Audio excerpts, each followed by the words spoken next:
So another, yeah, part six. I was there, which is here. So we might as well get straight into it. So we were talking to you the last time.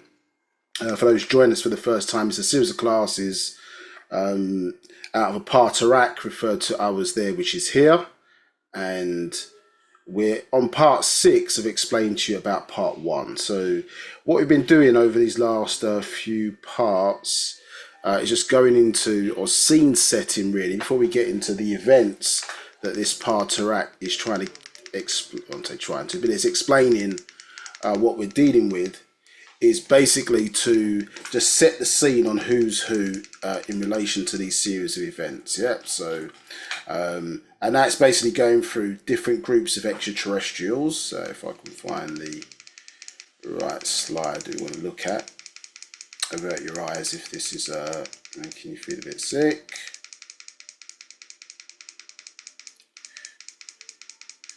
Yeah, so we covered a lot of different details here. So whilst I'm just trying to find that, so we've been going through and setting out, I suppose, who were our ancestors in this context, yeah, known as the Morozaku, yeah, or Riskians. In English it means providers. And then we've been talking to you about the Natharu, yeah, which the Egyptians referred to as their deity. Some say Natiru, and so it intones Natharu. Again, this means overseers, understood? And that's what they referred to them, or we as the ancient Egyptians referred to them as, but their true name is really Morozaku, understood? And obviously Natharu as a terminology came in with us in ancient Egypt, and refers to certain of our ancestors who came from an area of relocation for Morozaku associated with the star systems that you all know as Orion and Sirius. Orion being associated with Asar, and Sirius being associated with Ashashtat, you understand? Or in more commonly known terms, Osiris is what the Greeks referred to as Osiris, and then Isis is what they refer to as Ashash, you understand, or Aset, as understood. So female DNA from the Sirius star constellation, male DNA from the Orion star constellation under a project called 24, which, excuse me, helped not only seed life here, but also introduced into the human genome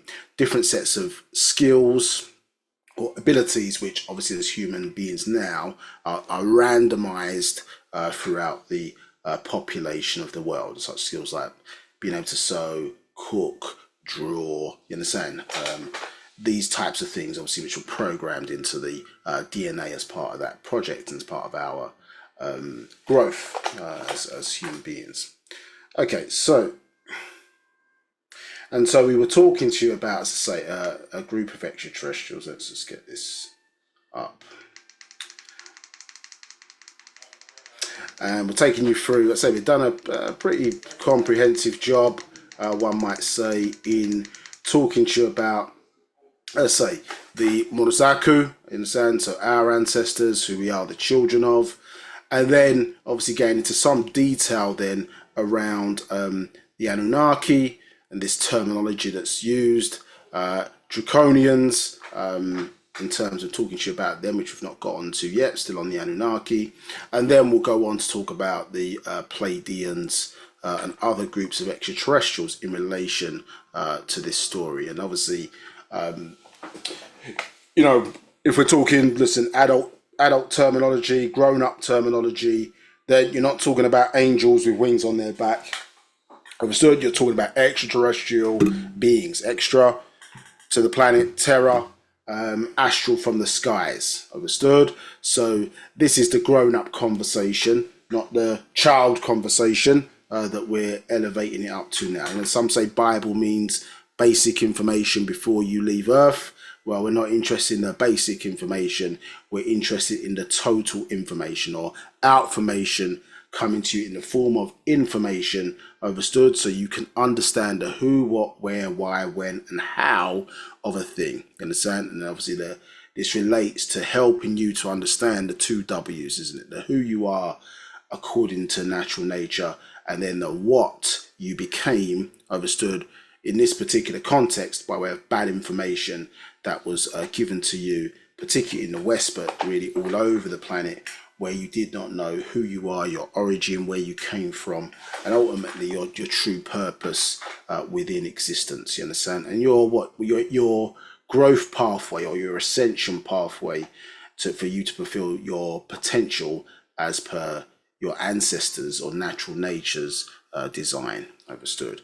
So we went through some detail for this update called By Way of the Times, and then last class, I think it was part 5.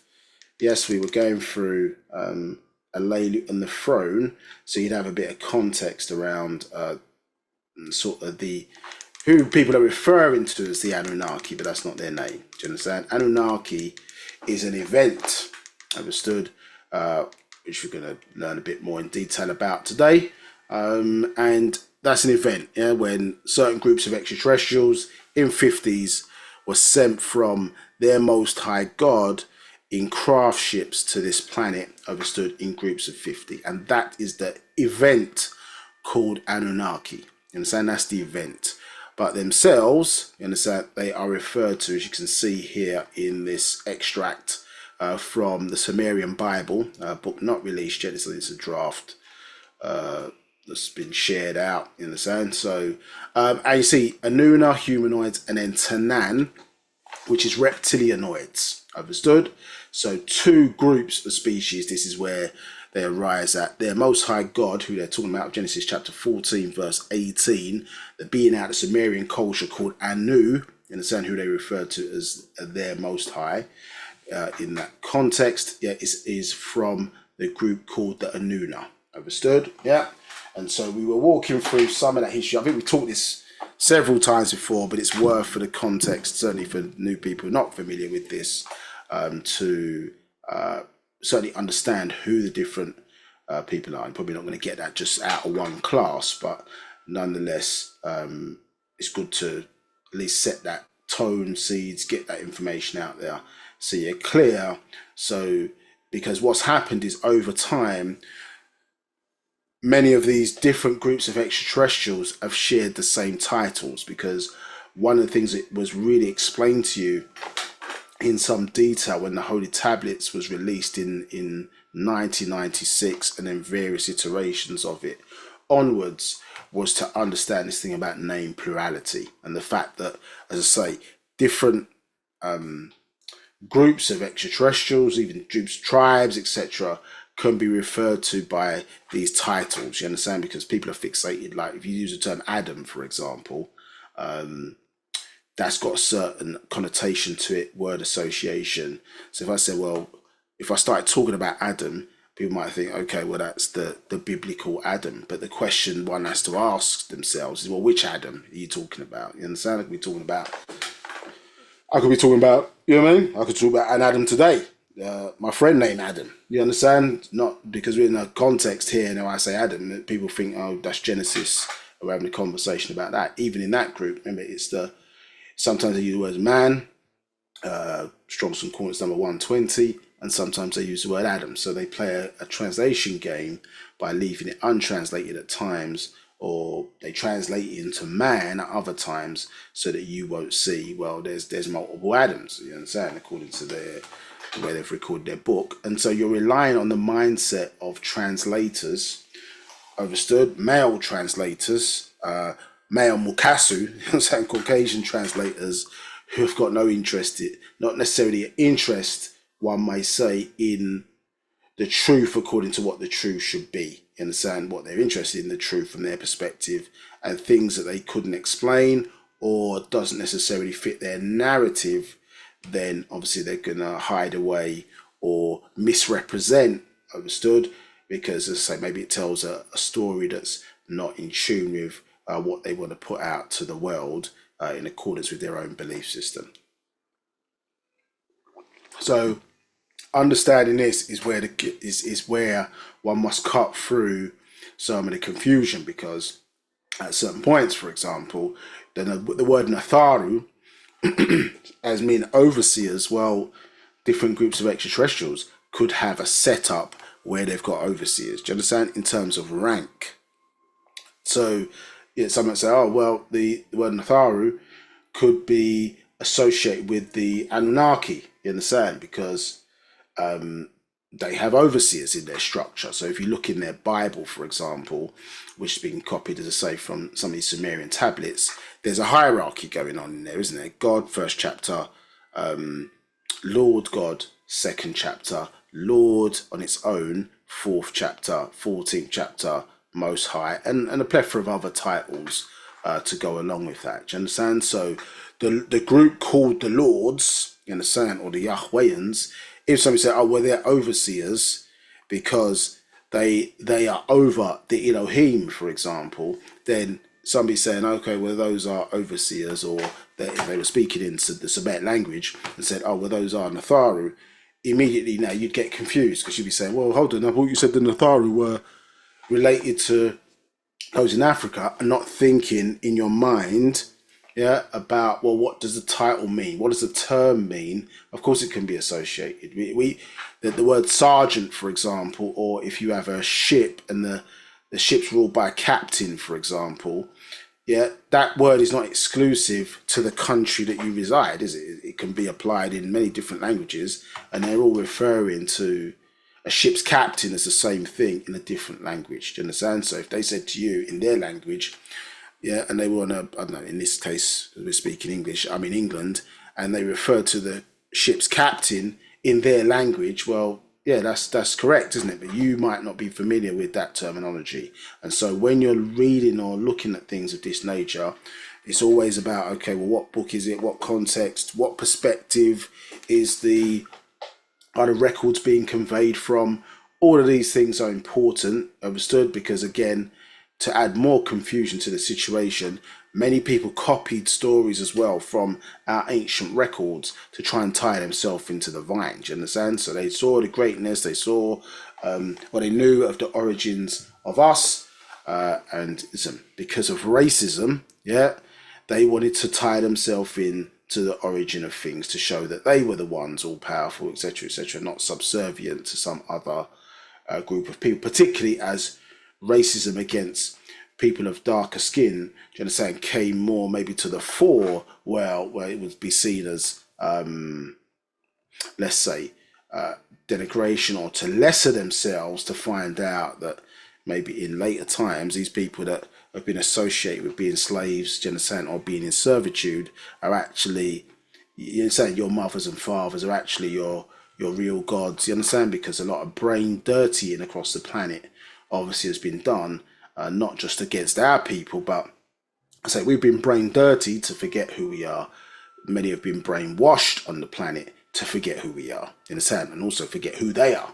Yeah, and so, and their origins, they don't know nothing about their origins. Not so at least those amongst them who have some inkling or know have not taken the time out to correct the records. You understand? That doesn't happen in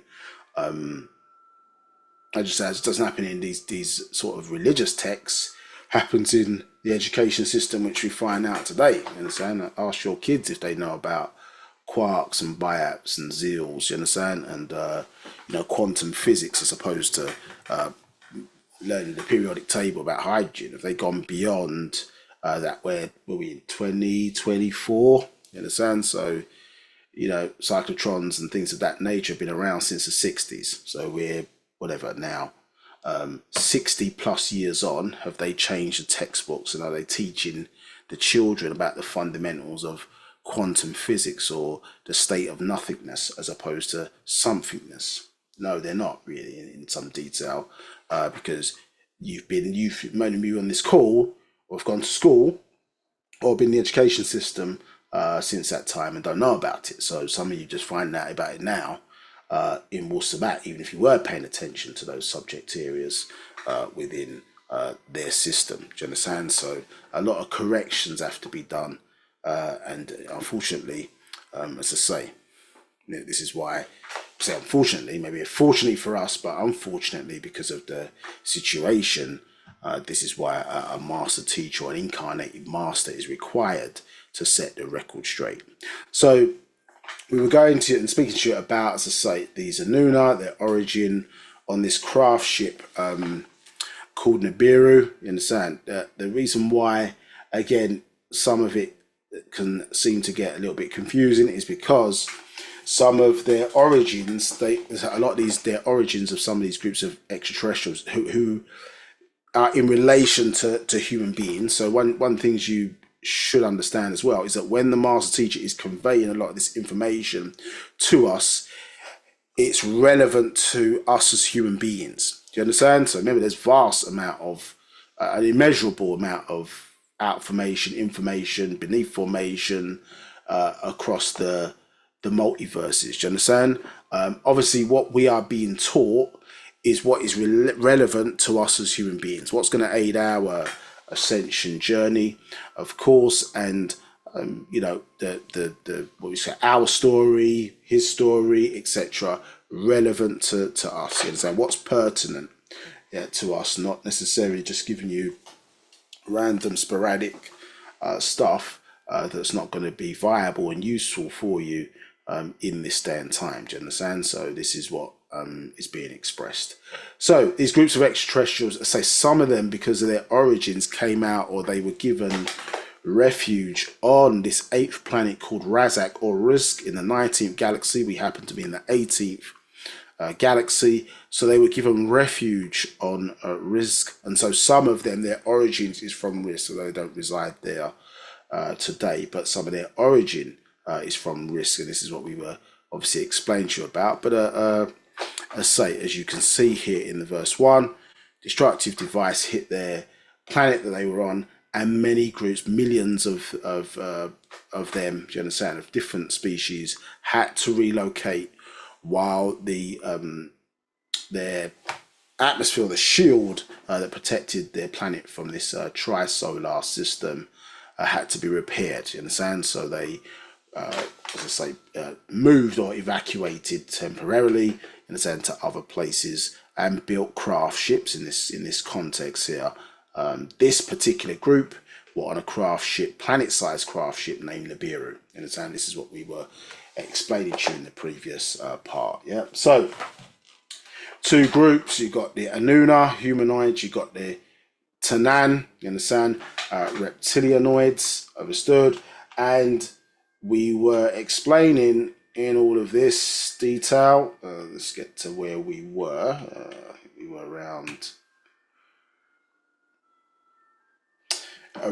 this part. So the Anuna lived in what's referred to as the south of the planet, you understand, and the Tananu lived in the north of the planet, if one remembers from part 5. You understand? Anuna, predominantly surface dwellers, yes, and the Tanan lived in the seas of the planet, understood, and in caverns or caves, yes, and beneath the surface. Anuna liked the heat, yes, so tremendous amount of heat. So these Nabiru made its orbit and interacted, or was close in orbit to the suns. The Anuna preferred that state, obviously, of climate on the planet. The Tananu hated that, you understand, and preferred when the craft moved and was further away from suns. So therefore, the planet was a lot colder, which suited, as I say, an environment that they were more conducive with. Do you understand? Now, there are various different species from or related to their origin, not from Risk, but from other star constellations, would visit this planet craft called Nabiru, and there was a lot of conflict on this planet, and in certain times the conflict would spill out into other planets, other star systems, etc. Understood, to the point where basically our higher ancestors, the Murazaku, had to intervene, because, as I say, a lot of people getting killed, areas getting destroyed, etc.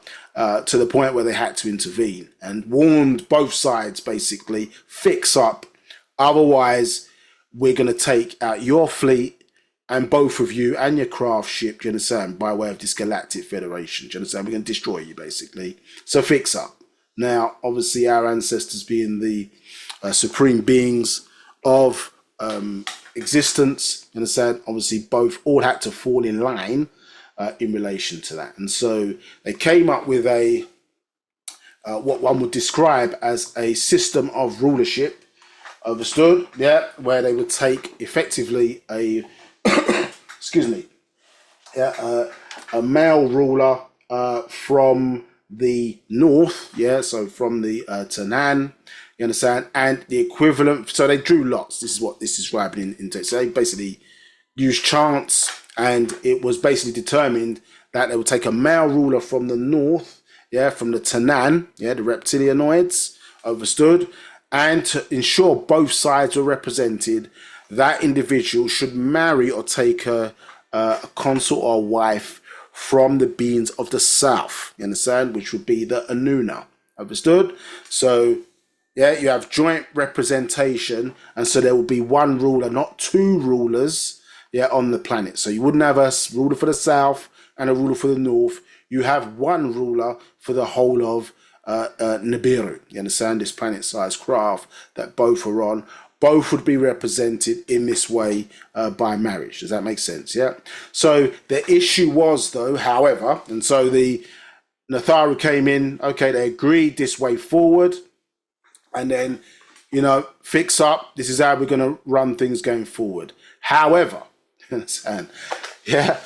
However, what happened is that in each one of their own cultures, for example, and to maintain their own family line, what would happen is that, okay, let's say I'm the prince, yeah, but I'm not in rulership at the moment. Yeah, my father's given birth to me, and he's had a wife, and because this, let's go back a moment, because there was a lot of fighting, wars that took place, a lot of the males of both species got killed.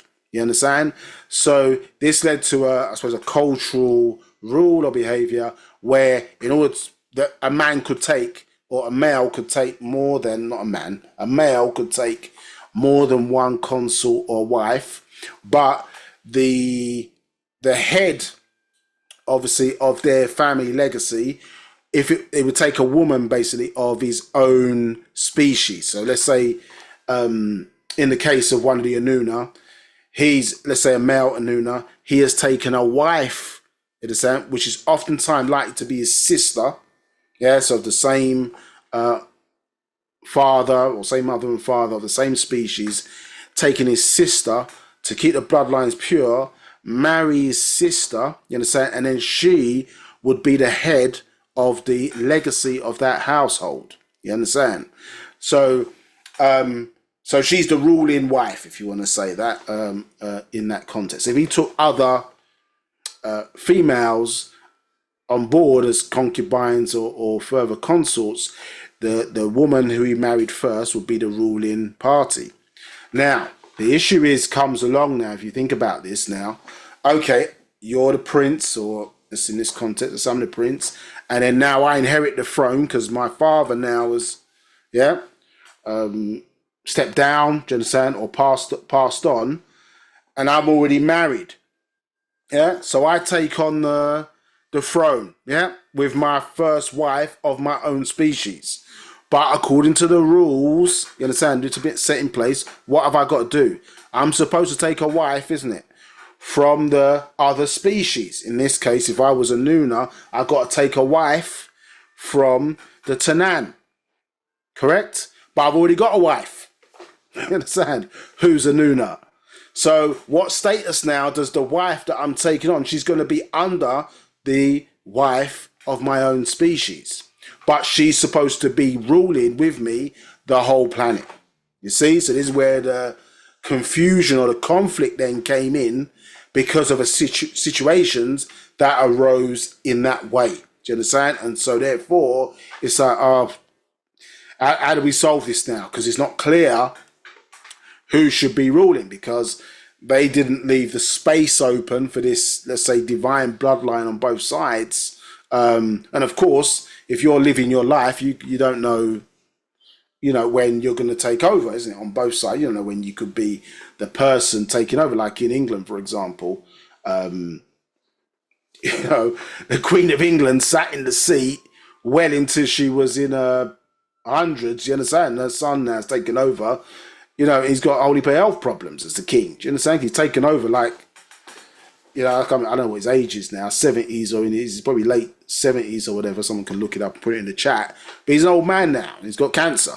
So it wasn't till she had passed where she wanted to hand over the rulership as they would have it. You know, she could have handed it over when he was more in his prime and she was in her decline, but she didn't want to do that. So, you know, that's her choice, I suppose, in their system.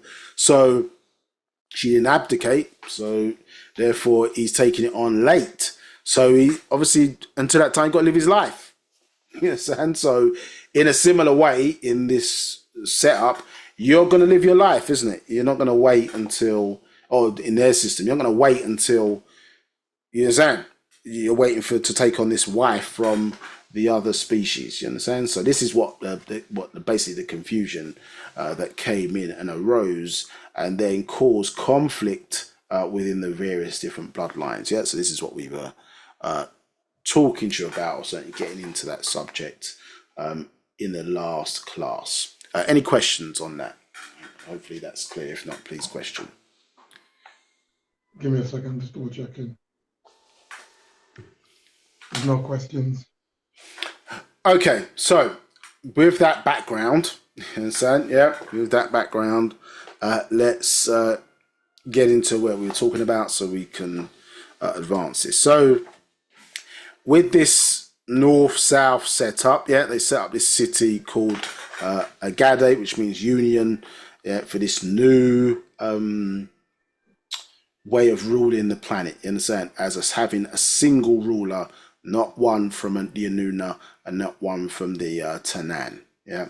So let's just go over it and see. So 26. So each side presented a candidate, and after drawing lots, the ruler was selected from the north. Yeah. So we're just explaining that. Yeah. 27. The ruler after peace was mad. The ruler after peace was mad. So ruler after peace was mad. There's some typos in this, so bear with us if it doesn't quite read correctly. The ruler after peace was mad, a powerful being of the north, yet must take a female of the ruling family from the south, who would have a voice in the treatment of the south. 28. She would rule by his side, equal in power as one flesh. So one of the things that you're sort of seeing here, I haven't pointed out everyone, but in a few later, you'll see that if those who are familiar maybe with the Torah, in the first 5 books of the Bible, or even biblical concepts or into Quranic concepts, you'll start to see, that's where they got that from. Do you understand? Or that's where that wording came from, because they obviously copied, the stories into these books were copied from these Sumerian tablets, you understand, namely Lineage, Gilgamesh epics, and many more. So, says 29, the new team quickly built a new city called Agade. Unity is what it meant in their language. 30, they then set out on the task of restoring order. All was well for a time. 31, because so many males who had died in the many wars, it was made a rule that each Anaku and Danganu take more than one female, yet the very first wife should be the legal spouse of his own species, preferred by a sister by one of their own parents. You understand? So, as I say, this kind of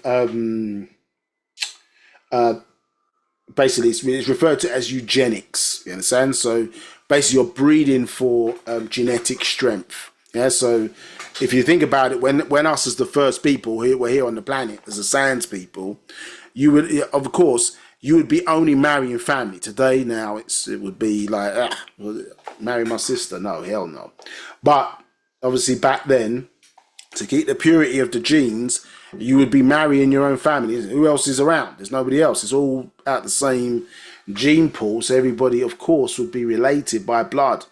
Now, certain cultures have tried to copy that, particularly the Dravidian culture, have tried to copy that, but their genes were not bred for that type of interaction. Do you understand? And so it leads to defects, which is why it's obviously more so frowned upon today, because you're going to end up with 6 fingers, or do you understand, or deformed limbs or whatever, because the genes are not as strong or pure as they previously were. There's a lot of different mixes and blends insofar as, and so certain species can't do that to keep the genetic strength pure. Even say like royal family, for example, in England, they try to maintain a royal bloodline, for example, but they can't marry too close. It's going to have to be, yeah, you're my second cousin of such and such and such and such.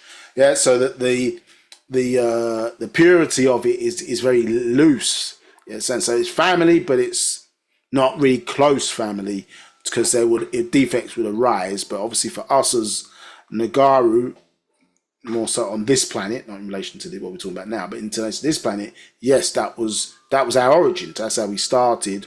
And in actuality, if you look at most of the what they call pharaohs, do you understand? Paa Taraq Aha is what is in proper tones. You understand? Temple of the Sun and Moon. This is what they did. Do you understand? They married their daughters, or they married, you understand, their sister, whatever the case may be, to keep the bloodline pure, so that you haven't got foreign entities coming in that bring, I suppose in certain cases, negativity or evil into the genes. You understand? By way of defects, but also behaviors. You understand? Because you bring in somebody else, some foreign party now. You've before the person even lived their life, you're bringing an opposing force now into the family. That opposing force might say, okay, well, I'm for my people or whatever, and maybe naturally expressing their nature is want to take over rulership. Yeah, where if it was all in your own seed, in your own bloodline, where's the conflict coming in? It's all going to be compliant to the rules and the status of a sud that one would live by for the best, not even for them individually, but the best for everybody collectively. So this is the problems that you can have when you start introducing new genes. And our teacher pointed out, for example, and when you're talking about who the Greeks refer to as the Enneads, you know, the sacred 9, for example, Atum, Shu, Tefnut, you understand? Gibab, Nut, who gave birth to then 2 sets of twins, Osiris, Isis, Nephthys, and Set. I'm using their Greek terms for that, for everybody's wider understanding. Do you understand? And then you see about this conflict between Set and Osiris. Do you understand? And obviously, and then this later then became Horus against Set. So that's how the story is given and portrayed in certain cultures.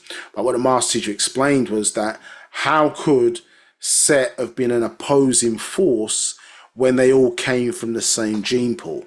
You understand? So if they was all agreeable, Set himself could not have been disagreeable, because where would those genes have come from? So if it was the real events, not the symbolic stories that have arisen afterwards in relation to that, then genetically it couldn't have happened. Do you understand? Because if they're all agreeable, then Set would be agreeable. You understand? But in the symbolism, if you remember, of it, Set represents, and the way he's depicted, like he's shown anthropomorphically with the head of some aardvark looking creature with a ghost face, like a completely white face. You understand? And say, okay, he's associated with foreign peoples. You understand? Yeah, coming in to the land. So you can see, well, of course, foreign peoples would have a different agenda to the indigenous peoples, and this is where conflict, not all the time, but this is where conflict or shift or change in your culture can arise. Do you understand? So so eugenics was part of our culture, and as you see here, in terms of different type of bloodlines, in this particular instance, to keep the peace, they're trying to merge those bloodlines together, but naturally there's going to be conflict within there until over time that balances itself out. Now, so it says each Anaku, Anaku, your humanoids, you understand? And then Daganu, this is the reptilianoids.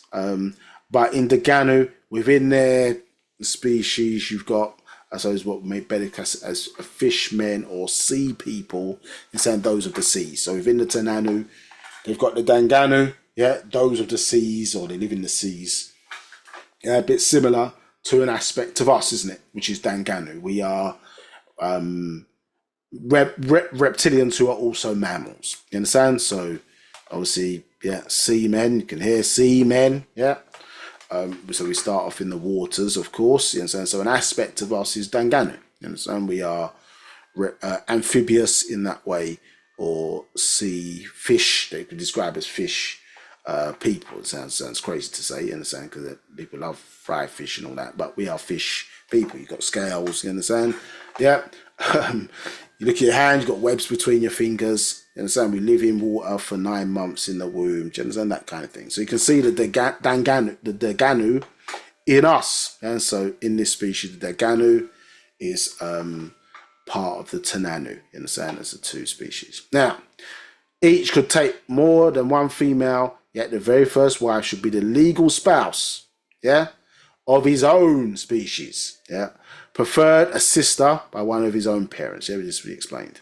32. This again caused problems in succession by the fact that if the consort not of the same species had a first son, does the consort or the concubine's son take the throne if already married and having a first son by the wife of his own species? The throne will be then ruled by one side, conflict clearly. You understand? So yes, we could see what we just explained. So in an example, yeah, so male ruler from the north takes a wife from the south. Understood? Yeah, he takes a wife from the south. Do you understand?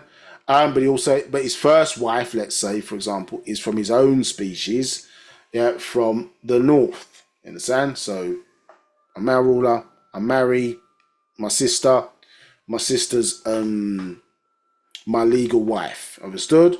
I then take a wife from the south because I'm going to take the throne at some point. So I then marry somebody from the south, and then what happens is she gets pregnant and she gives me a child first before my legal wife.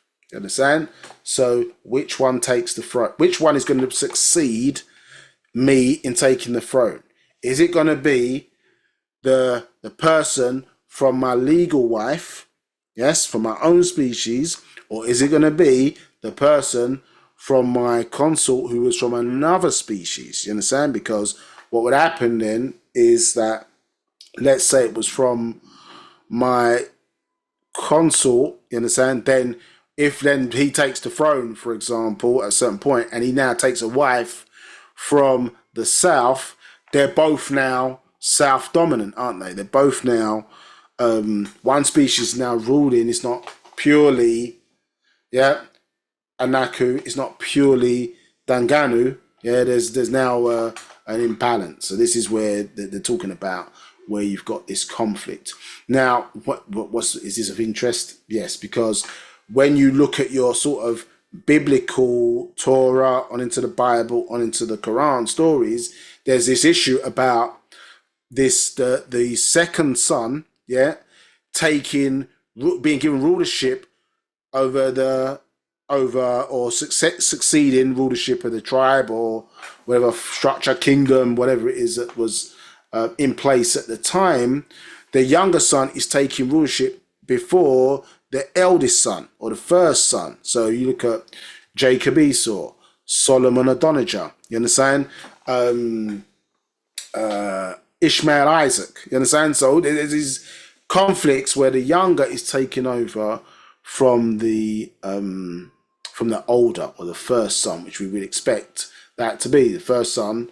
Yeah, you inherit, you understand, the rulership from your father, so on and so forth. And this is what's happening. And you can see where this is the origin of why, you know, or where that came from. Yeah, because you're seeing this conflict here. None of this is explained, of course, in any detail in the Bible. Let's be honest, it's not explained in the Quran. They can't explain this kind of detail. This is where, you understand? Yeah, where the past is being uncovered by this Amun Nabab Re Ahapta, this being understood that has been brought in to set the record straight. Yes, in the form of Dr. Malachi K.Z. York, known to us as the master teacher. So let's go on. 33. By the time the fifth ruler of Nabiru, Ensha, things started to deteriorate. Yeah, so we've got An and Antu, understand? Not and then, excuse me. So Anu in name is similar or the same as saying An. An had a wife named Antum. So excuse me, Anu. Yeah, so the Most High God of we're relating back to the Anunaki, so we're jumping a bit further down. Yeah, and his wife Antum, understand? Yeah, have the same basic name as the first rulers. Yeah, so that's why sometimes you see An related to Anu. Yeah, so they're the same name. Antu, Antum. You see how close they are. So they have the same name. So the Anu of today, the ninth Anu, has the same name, yeah, as the first rulers. So as it's been there, Ensha and Ninsha. Now here we're asked to note on the third aspect to this rulership that this lady named so Ansha, understand, had a son, understand, named Alan Mugdanu, understand, and who's the father of Alelu. Yeah, Alelu is the conflict of the brothers, almost one might say, between Alelu and Anu for the throne. Understand? And this is obviously what this is called, is this chapter, Alelu, Anu, and the throne. So there's conflict, which we're going to read about between these two related parties. Yeah, one, Anu, is Anuna, and Alelu is, excuse me, Tanan or Danganu. You understand? In this regard. So let's read on. So the fact that Anshagil had a son, first named Alam, by a consort of a different species, and this son had a son named Alelu, who had a daughter named Damkina. 35. In the reign of Anshar IV, conflict and working together stopped. 36. So Anshar V called out to the Murzaku to call a meeting on Nabiru. They incarnated into human form, and as the intellectual elite of all the supreme beings of the Emerald Illumination, called down in form for an emergency meeting in Agade, or Agade, yeah, the city of unity. The unity was broken. 37. It became their own problem, not easy to contain. The Razaku decided, being it was a physical problem, they have to solve it peacefully, physically, and departed. So we touched on this in part 5, that the Mozaku do not get involved in the detail of all decision making. Some things is left to you to sort out and fix for yourself. We've come in, we've intervened, we've sorted out the key thing to stop you from destroying many worlds, you understand, stop the war, etc. But when it comes down to these smaller matters, you need to sort the problem out yourself. So this kind of idea that there's some being sitting in some place somewhere that's responsible for all actions, for all life forms across the planet, is a child's-like way of looking at how things are really set. You understand? So they rule, they're responsible, have a certain set of responsibilities, and they don't intervene. Even for us as their children, they don't intervene in all aspects of our lives, do they? Even to assist or help. It's split out. If the help is there, or the request from us is for other than self and to help the wider environment, existence, in a sense, it's not for self, then they assist. But your blood ancestors, your Salafu or Muslafu, in your 4 generations, they would help with stuff that is related to self. So the Natharu, not to keep it a very simple thing, they're not going to help you with a parking ticket if they even know what that is. You understand that you're suffering from, because that's down to you, your behavior, so on and so forth. However, your 1 in 30 ancestors, your Muslafu, yeah, in your 4 generations, you reach out to on those, they would try to help you with a parking ticket. So you have to split the requests as to, you know, how you direct them to what the matter relates to, and one has to understand that, because people sort of ask the question, well, why would your sort of ancestors let slavery happen, for example? And so you have to sort of think, well, let it happen. I mean, it's a case of one group had set out to seek our blood, understood, and we allowed ourselves to get fooled or tricked in that regard, and then ended up being subservient to that particular group. So they had negative intentions, tricked us, and so on and so forth. Now, were we developed as much as we should have been at that point to repel those attacks? So there may be certain things, for example, that, well, we've helped you already. If you've not developed yourself, then we can't intervene to stop that particular event happening. Do you understand? By way of the rules or the order of things within nature existence. Obviously, once you're in the problem, then and is it fair in those terms, those circumstances? Then we may have to intervene and give you the ability to help yourself. Do you understand? But if help's already been given, something not going to intervene because it may have unforeseen consequences in terms of the governing of existence. You understand? So they're helping, but ultimately in this situation, it's up to us what path we choose. We're obviously of both species when we sort of get into this detail. We're of both species, so you need to choose which nature and pathway that you yourself want to assert. You understand? So sometimes when we're looking at these things, I have to sort of think more widely. If I don't know, let's say you're living in a house and you've got a garden front and back of a decent sort of size or whatever, and I don't know, you haven't got any money, something's happened, you lost your job, whatever. You ain't got money to buy food, from a supermarket. From a Natharu perspective, you got a garden there. If you plant some seeds or whatever, food's going to grow in the garden. Yeah, so you're in a situation where you could provide for yourself, but because the way our minds, have been tuned, twanged is what I think they use as the slang in England. Our minds have been tricked in a way where you don't see reality. You think, oh, well, if I haven't got no money, I can't get food. But there's an environment in and around you. There's people who live in the islands and certain parts of Africa or whatever. They know this because fruit is growing on trees, or it's growing. You got fruit tree in your garden, or you understand certain things. But some of you more city folk, like myself, city folk, innit? We're city folk or whatever. We might not know about that, or because we're living on council estates, or we're living in urban setups where there's not much garden. So therefore, we might have learnt and developed those skills to cultivate and grow our own food, unless you take up and get what they call an allotment in this country and get some land, you start to cultivate. So the power to provide for oneself is already there.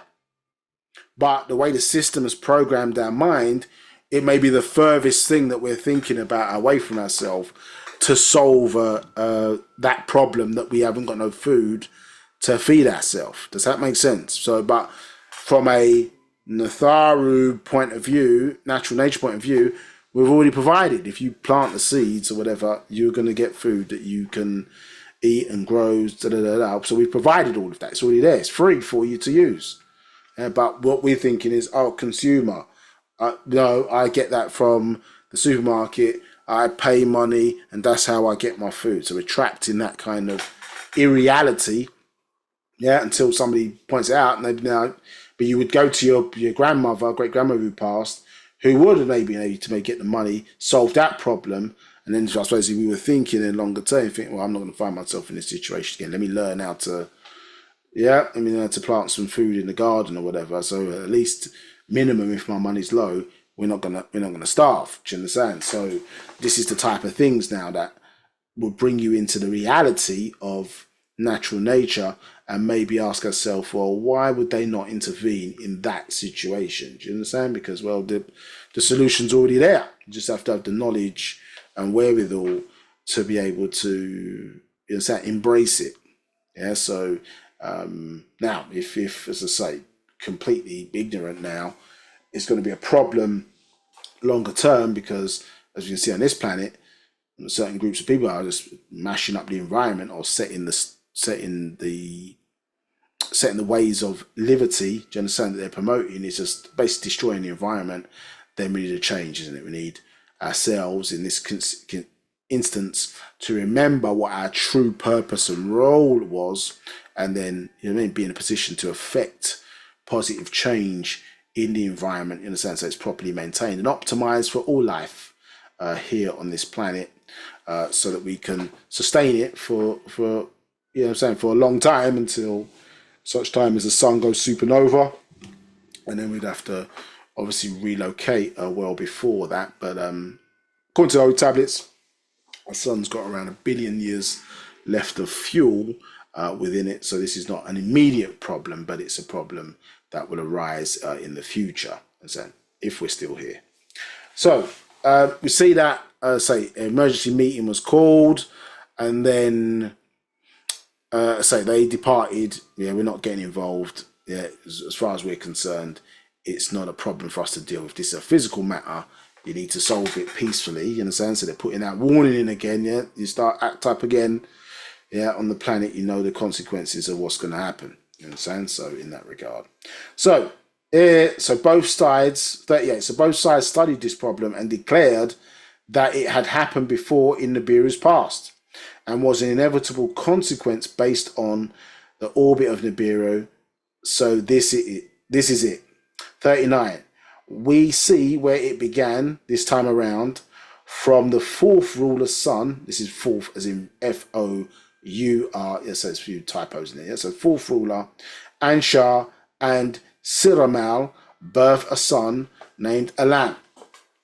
Yeah, so what we can see here in this diagram or chart, yeah, so Anshar, let's go back. You see Anshar and Kishar, of course, yeah, so that was his legal wife, understood? Yeah, it was his legal wife. But he's got a consort, understand? So second wife who is of the south, you understand? And so they're all different species. And so he's Anuna, she is Tanan, you understand? Or Mugdan, and then she's birthed a son, Alam. Yeah, so, and in this context, yes, yeah, so Alam's then married Gadimal, and Gadimal has given birth to Alelu, you understand? Alelu and Serenmal, understood, and then give birth to Damkina, understood? So Alelu is of that royal lineage, understood, but he's not from of Anshar's own species. So Anshar Gal and Kishar, Anshar and Kishar Gal, obviously, have then given birth. When they give birth to their son, that son will be considered of purer blood than a lamb, because a lamb's mixed seed. Whereas if he married now his own species, that's now considered to be them. For them, it's pure seed. You understand? So then now, you see his sister there is named Nu or Nimau. You understand? So then what they're saying to us on this other side now, you got Lahma and Lahama. You understand? So which is basically Anshar and Kishar have given birth to Anu. Yeah, so these two are of the same species. They've given birth to Anu. Anu has married, not of his own species, so Mugdanu, so married then the out of the Tananu seed, let's keep it simple for everybody, and they've given birth to this being or son, Enki. You understand?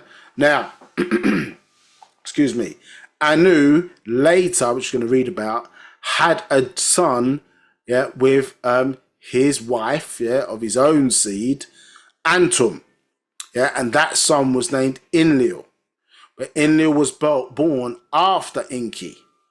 You see, so his name here is Nudimud, you understand, and the son or Enlil was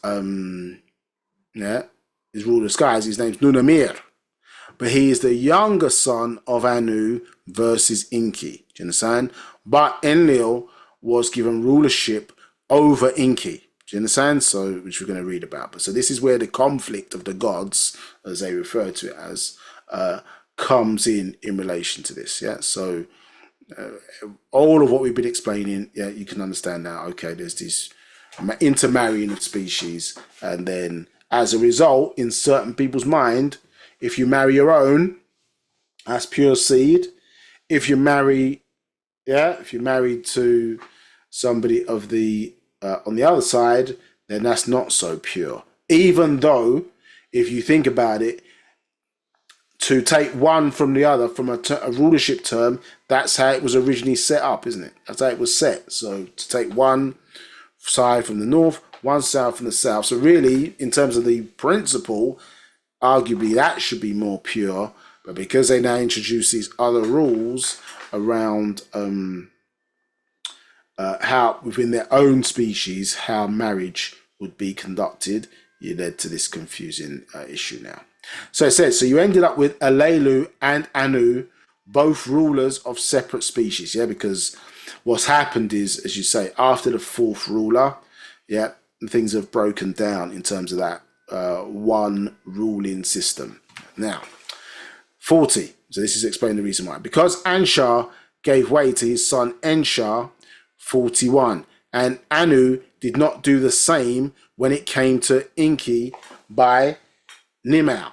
Yeah, so meaning to say that Enki should have then been the first son to inherit after Anu stopped ruling. You understand? But he didn't. He gave it to what he considered to be the purest seed son, which was Enlil. You understand? The younger son. So Anu did not do the same when it came to Enki by Nimau, a consort. He gave way to Enlil by his sister wife Antu. You understand? Antu or Antum, same. Yeah, Antu.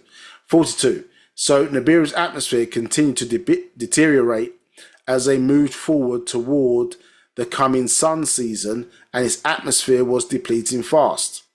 Who should rule, Anu or Alelu? In the sense, we've got these two sides now competing. Who should dominate over the whole planet? In the sense, Nabiru. So what to do? War is what Anu feared again, as well as Alelu. 43.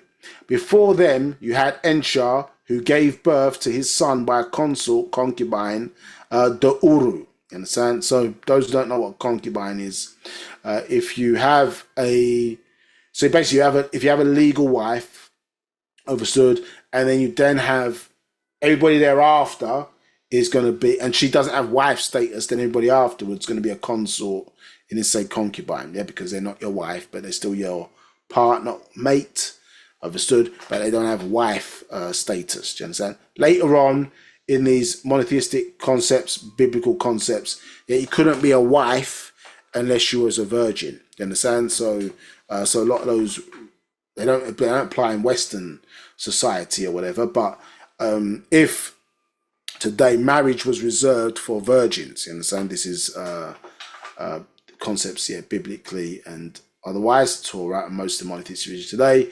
If you had sex and you got married and you were not a virgin, then you could not be a wife. You'd have to be a concubine. Do you understand? So this is how their rules work. But you'd also end up being concubine if the wife position is also, you understand, also occupied in this particular sense. Understood? So you can see where some of the kind of traditional thinking that's associated with the monotheistic religions has come out of how these groups of extraterrestrials culturally, how they were moving. You understand?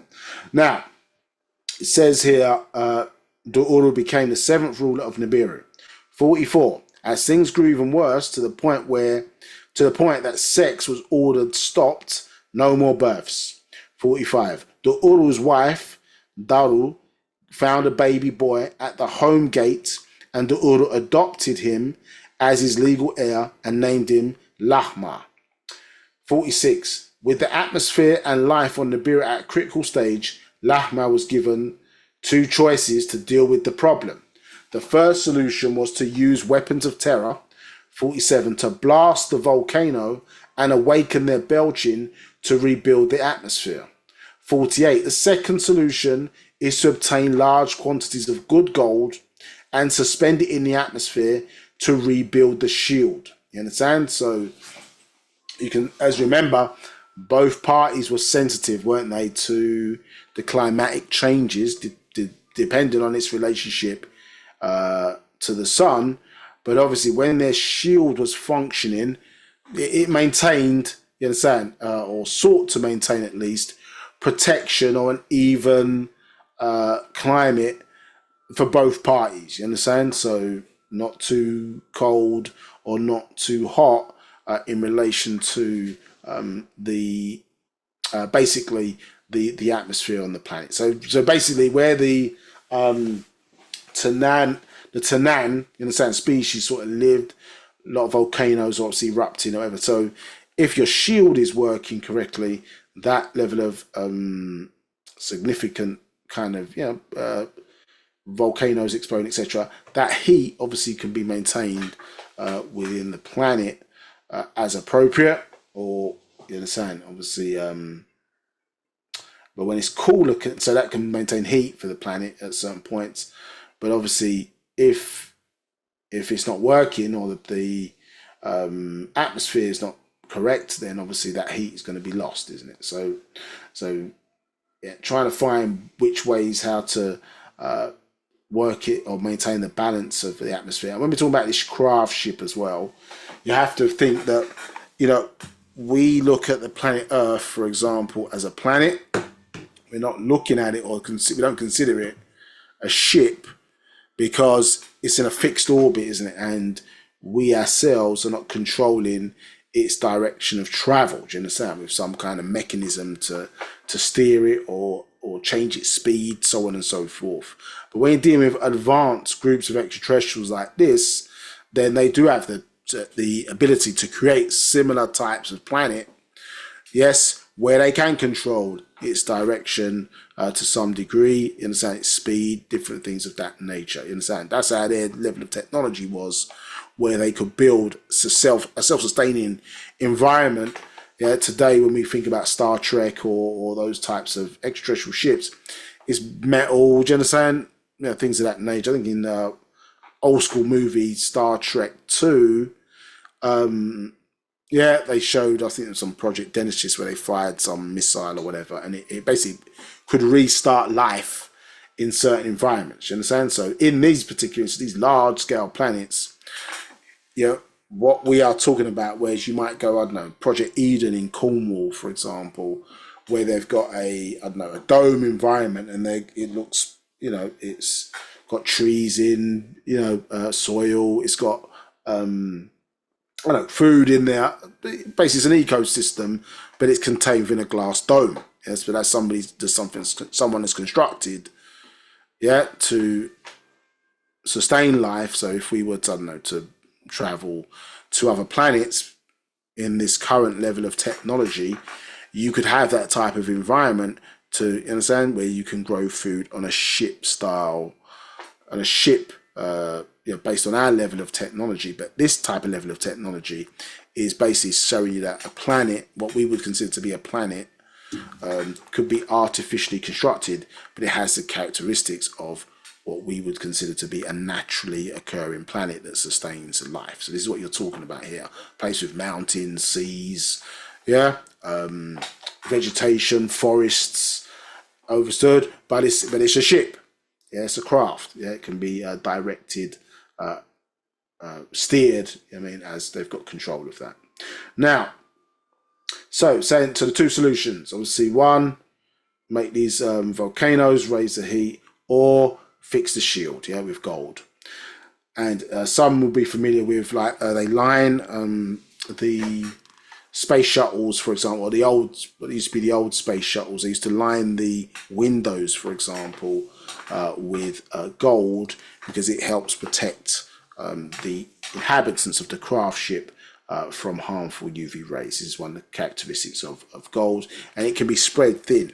You understand? So in some quantities, it's so thin it can be spread like miles in length. You understand? And still retain some properties of connected gold. You understand? So this is one reasons why it was considered to be a precious metal for this reason. Yeah.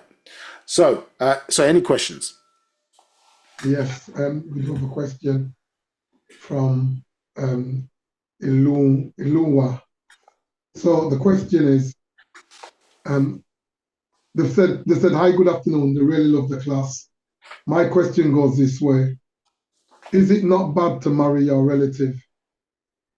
Yeah, I suppose in this, thanks for your question. So in this day and time, of course it would be, because the genes are not pure. So because we're mixed up and blend up, sometimes in some cases forcibly within these fourth generations, you're in housing genes that are not compatible with each other. But back in the day, you're saying, so you think about the origin, let's say, of the Sands people, yeah, of the first people who ever looted out of the waters, they would have all been related to each other. You understand? So, what they don't probably say is that even in their biblical story, um, you know, when Adam and Eve had children, isn't it? They're going to be marrying their brother and sister. Not they didn't start off. If you listen to the story, Adam and Eve, Cain and Abel. What they miss out because people being born twins, for example. Do you understand? So, so there were female counterparts, obviously, to these males being born, and so who else you going to marry? You're going to marry your sister. There are other people on the planet Earth, but according to their interpretation, isn't it? They're saying, oh, everybody came from Adam and Eve. Well, if that's the case, then you're going to end up marrying your relatives. You understand, in that context. So the concept of a royal family in various different places around the world, you're going to end up marrying at some point. In this original side, you would have married much closer to your family than they do today. Today, it's not going to work because, in the same way, you understand, it's not going to work in the same way for all species on the planet Earth. Obviously, Negroids did have those abilities within themselves, but we're now mixed up with various different people's genes. So in that sense, so you marry too close, it could lead to defects because you're not necessarily your genes are not as pure as what they were. But this science called eugenics is the start of breeding that back, for example, for more genetic strength. So ideally, not say now, but if you were to re-establish some kind of royal or pharaonic bloodline, then of course, in some way, shape, or form, you'd want to get back to that. Do you understand? Because if you think about it, the first people were obviously going to be more closely aligned or in the image and after the likeness of the Natharu.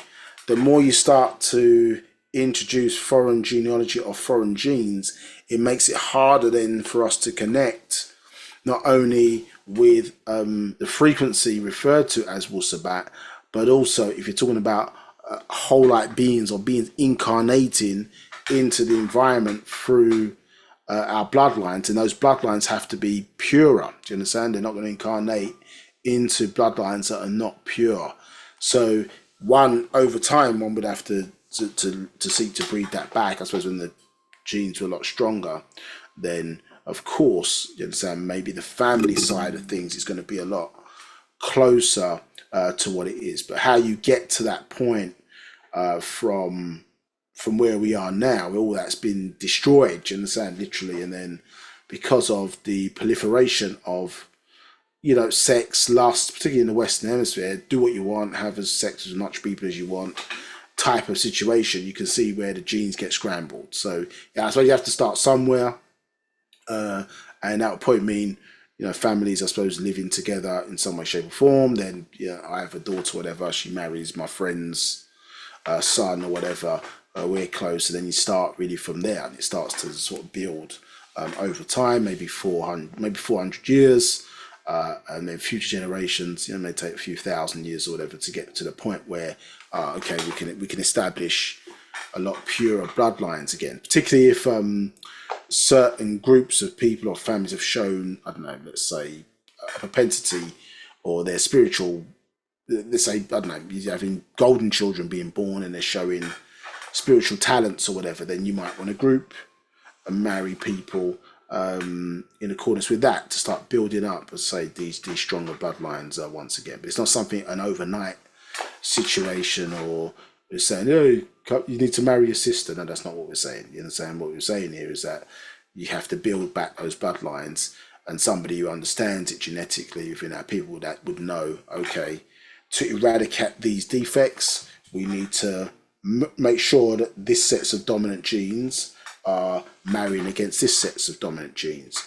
Now, that doesn't mean, for example, that some with weaker genes can't then be included within that. But if you're trying to, you might have to separate out through certain orders, and eventually, I suppose, nature would kind of work it out and correct itself over time. So there's some marriages, for example, I don't know, if you had let's say a mixed race person who had defective genes, they would really seek, if we're marrying for genetic strength, they should want to marry somebody who's got stronger genes. You understand? So therefore, over time, the recessive gene traits maybe that were given potentially through the Mukasu side, if it was a black and white marriage, eventually they would be, over time, they would be eliminated after the 4th generation. You understand? So then that person's now been merged in properly to the family. Do you understand? But within that, you're going to have people who dominant genes marry dominant genes. You understand? And that's going to be a stronger bloodline than where we've had some of those recessive traits. So you've got two types of approach where we're fixing a problem because maybe there's some white person or whatever who's got black genes within them, and so maybe they're attracted to Wu-Sabat and this culture or whatever, and so they marry in, or somebody, I don't know, who's Dravidian or whatever, Oriental, or what do you call it?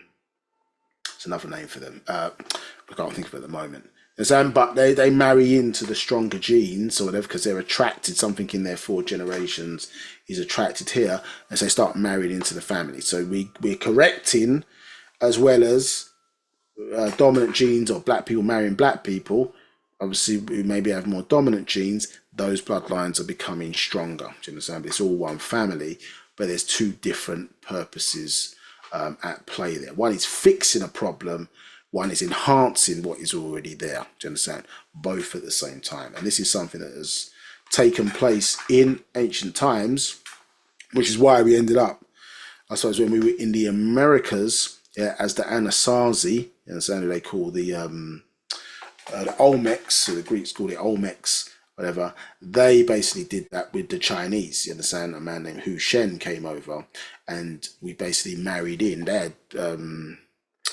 the extraterrestrials who bred them, you understand, had 47 chromosomes. You understand? So the issue was we have 46 chromosomes. The extra chromosomes created mongoloidism. Do you understand? Like you see in Down syndrome children. You understand? And so so that's what they were suffering from. They had defective genes.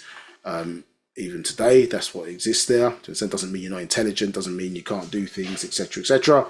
Understood? But that's what it created, mongoloidism. And so, therefore, when they mixed in with us as the Anasazi, there were strict rules around who could mix with who. Do you understand? And so, the first group of that mixture was called the Hopi American Indians. You understand? What they would be known today as the Hopi, not Hopi American Indians, but they were called the Hopi tribe.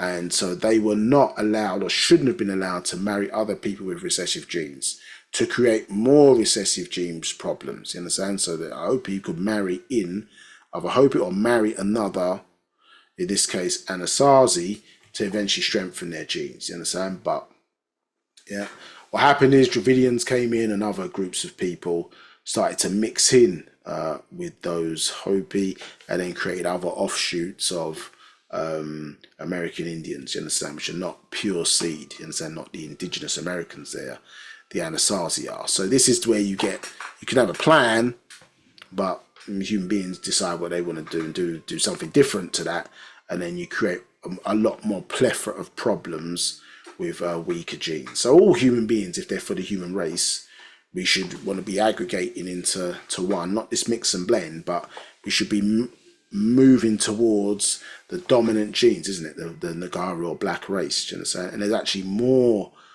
on the Nagaru side of things than there are people on the Caucasian side of things, but because of television, because of the media, because of cinema, everybody wants to be more, not everybody, but a lot more people want to be, you know what I mean, they're on the recessive side than they do want to be on the dominant side of the genes, because everything recessive is associated with beauty, what's attractive, do you understand? All of that sort of stuff.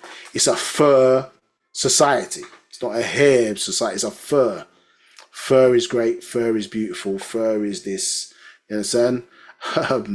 In England during the pandemic, they had furlough, you understand? But furlough was supposed to be, you get paid because your job might have been at risk, but it's furlough now, not for monetary reasons, it's furlough because it's a fur society. Everybody wants their hair to be straight, you understand? But they don't really have hair, it's fur. So this is what you're saying, that all that's considered to be absolutely stunning, beautiful, amazing.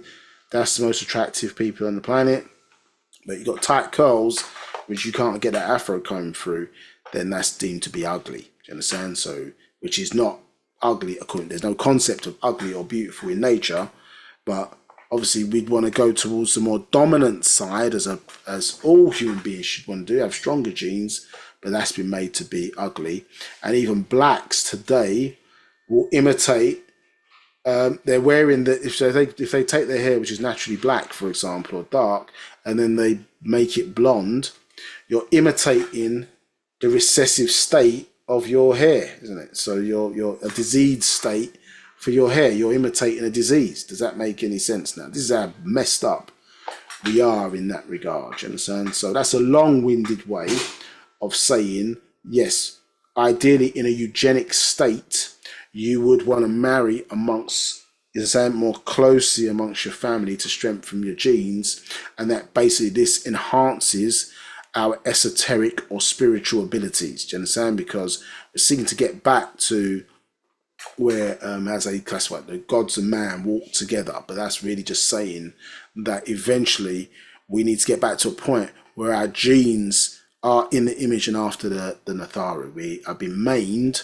and so we're not operating at the moment on full capacity. One of our endocrinal glands was removed, called the Barathri gland, and this originally secreted a substance which you touched upon in the last class, called liquid gold or monatomic element into our bloodstream, do you understand, which would basically give us superhuman abilities. So we don't have that in at the moment. It will be placed in, and once back there, we would have to protect, do you understand? We have to protect our seed, protect our genes, and treat that process as sacred, you understand, not just giving our genes to any and everybody, because, you know, you might be the person, not you personally, but I'm saying you as in you making the wrong decision, give it to somebody and giving power to forces that are opposed to us, and then we find ourselves back in the same situation that we are today. So once we're back, you know, to have the right mind to think about who we deliver and give power to in terms of our genealogy. You know, that's why they say fall in love. Well, do we want to fall or do we want to rise in love? Which one? Obviously you want to rise in love, you don't want to fall in love. So really you can't be head over heels. You need to have some reasoning to determine who you excuse me, who you place your seed, who you marry, etc. If you consider the future of your family, and how, you know, we're supposed to be creating supreme beings, not just children. We want to be creating supreme beings. That's what the purpose of soulmates coming together delivers. Any other questions?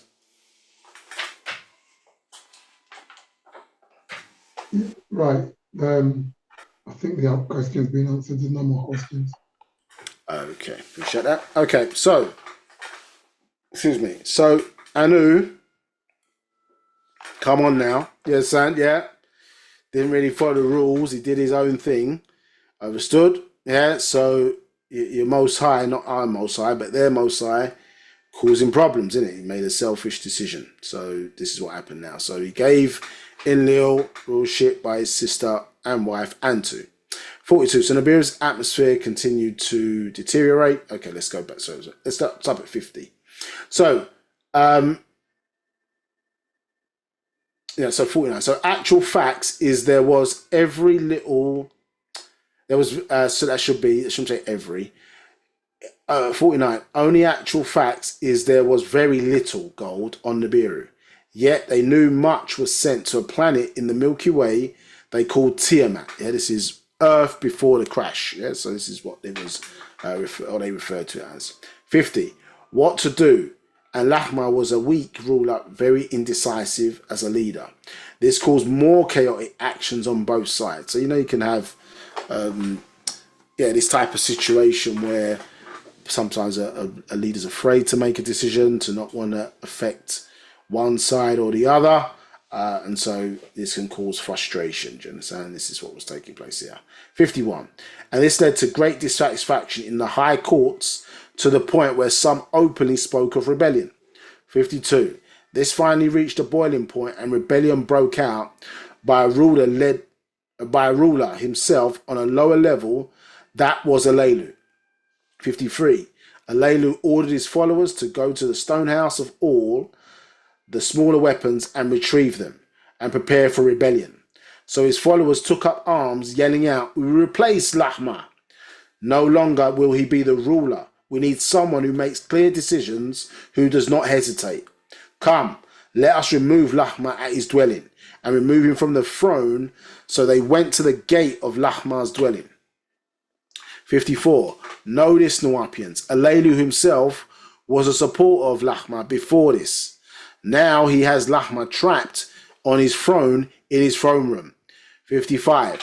Yet when they broke down the door to the throne room, Lahma's supporters separated his family from him, while some rushed him up to the tower of his dwelling. 56. Yet Alelu chased him personally, knowing his dwelling well. 57. Once before him, face to face, Lahma felt safe. Before Alelu, a supporter, yet Alelu threw him from the tower, killing Lahma. Yeah. 58. After pushing Lahma to his death, Alelu ran back down to the throne room and declared himself ruler. He did not consult with the Rozaku, so the Riskians, or any others, even without going before the council. 59. All the others were uncertain, unsure of what to do or think of this action. He pronounced himself sovereign ruler over all Nabiru. 60. The High Council of the Planet Craft summoned Alelu and demanded that he show and prove his divine bloodline and lineage. 61. After much discussion, who is who, in which bloodline, and consultation of documents. 62. Once Alelu was being questioned, he finally declared that he was of the bloodline, being the son of Elam and Gadimal, which we saw earlier. And Elam was the son of Anshargal and a consort, Siramal. 63. Those females being of unrecognized bloodline, not being wives, yet only concubines of former rulers. Yeah, we touched upon earlier. 64.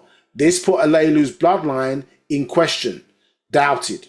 65. The High Council asked at the meeting, and there was a need at this meeting to render a decision.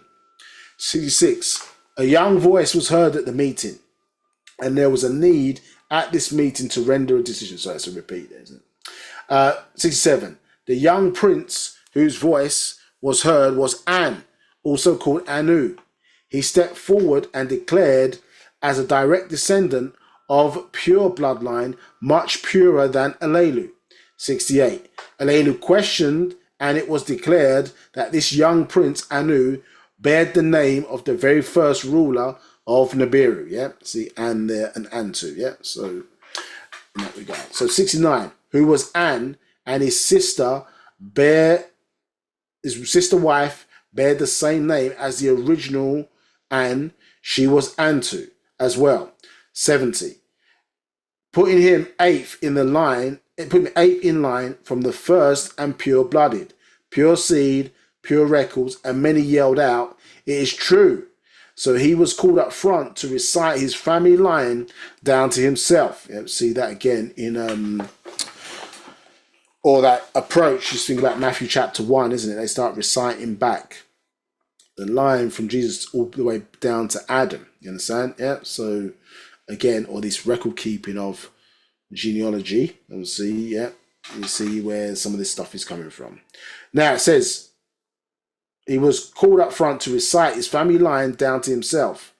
The young prince did just that. I am Anu, trace back before disruption of our pure family line. You understand? And showed, obviously, or described the diagram as seen there. Excuse me. I am Anu of the pure blood, not related to Lahma, who that one killed with his own hands. Talking about Alelu. 71. Voices was risen in anger, yet calmed down because Anu had a better claim to the throne. 72. The High Council wavered in favour of Anu. 73. And then brought Alelu forward to inform him of the choice and the new claim. 74. They all knew that if Alelu wished at this point, he could restart an all-out war with a single word. 75. The whole hall became completely silent, not a word, as all eyes focused on Alelu. 76. Alelu, knowing that Anu, by his bloodline, had a great deal of support in the High Council, so Alelu spoke that his voice would be heard. Let my words be known at this place and time. 77. I, Alelu, son of Elam and Gadimal, am very proud of my divine bloodline as a Mugdanu of the Mutanu. Yeah, and what we were saying, that the Mugdanu, fish people, you understand, are the origins of the Mutanu. Have this to say. 79. I offer this compromise only. 79. That I, Alelu, would retain rulership, yet Anu would be made my heir and crown prince. 80. Anu is to agree, and as such, to wed one of my own daughters to seal this covenant. To seal the covenant. This is the one I offer before you all. Her name is Nimmal. She is my favorite, wise and trusted. 81. Do you agree? So obviously he offered now his own daughter to again cross the bloodlines again. So if you remember, excuse me.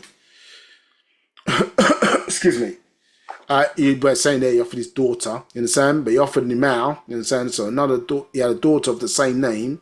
They offered to her to then marry Anu, correct?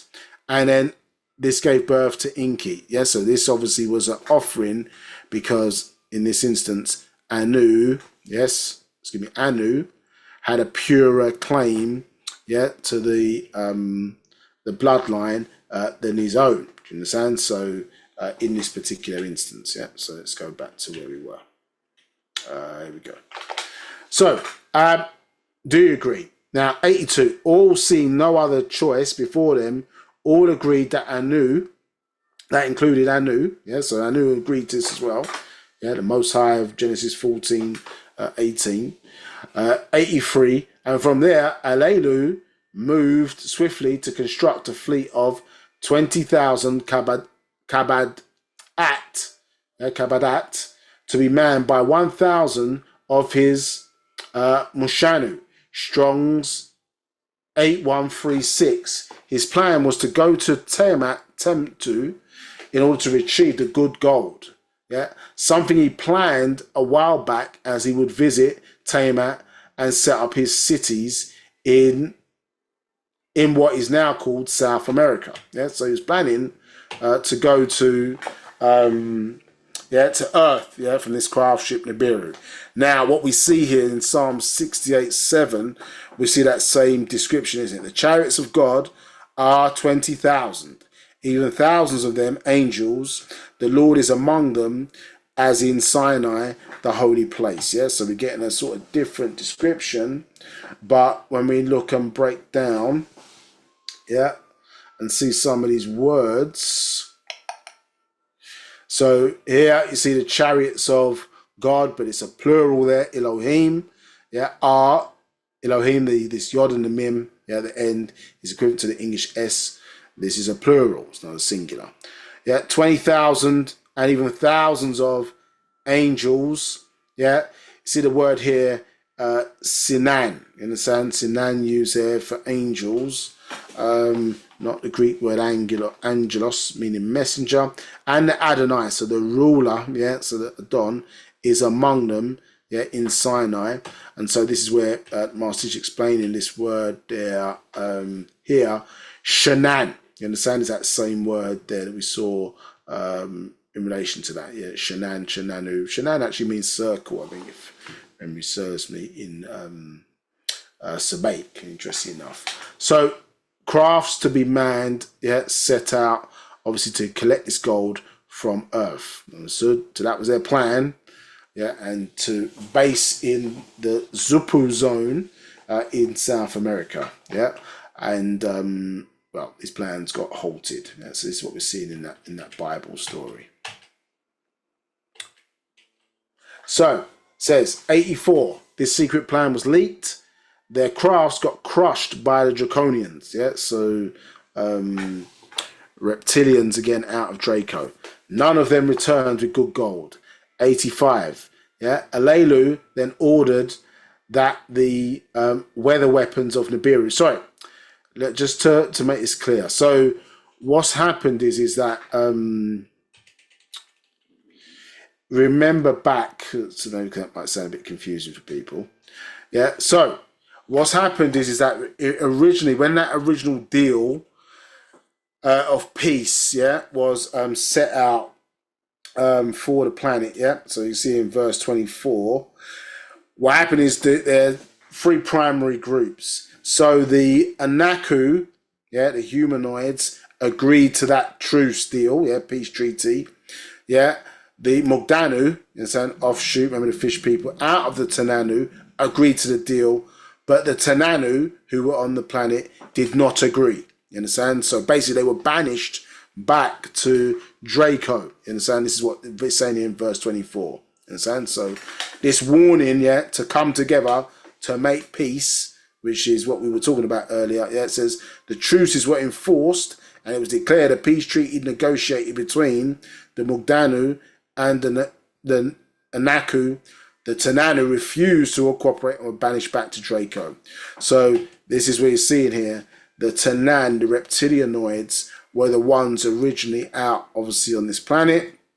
And then the Mugdanu obviously came out of the Tananu and are a bit more of a hybrid style species, you understand, which are reptilians, but also somewhat humanoid, you understand? So like ourselves, if you look at ourselves, we fit that characteristic. So that sets a bit more context just for the fact that some beings out of Draco attacked, yeah, beings out of Draco attacked that mission. Do you understand?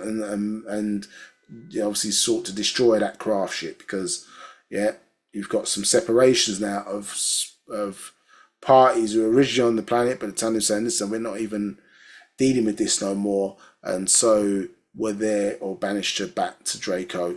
But now these parties are not friends. You understand? They're in conflict with each other. Nonetheless, saying 85. So Alelu then ordered that the weather weapons of Nabiru be destroyed, and that was done.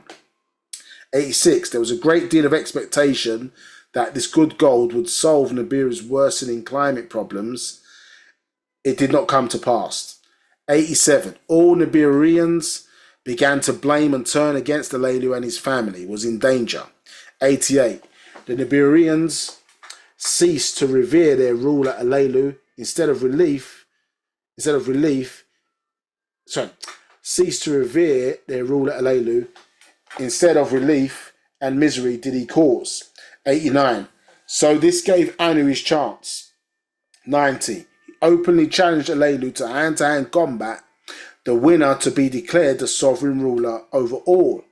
91. Alelu agreed, and after a fierce conflict that lasted between the two for 3 days and 3 nights, we've heard that before, 3 days and 3 nights, 92, Anu defeated Alelu and assumed the throne.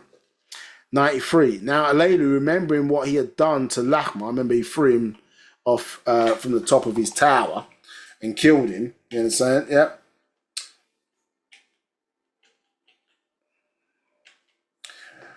94, and fearing the same fate for himself, what Lahmaz suffered at his own hands, I should say, not hands.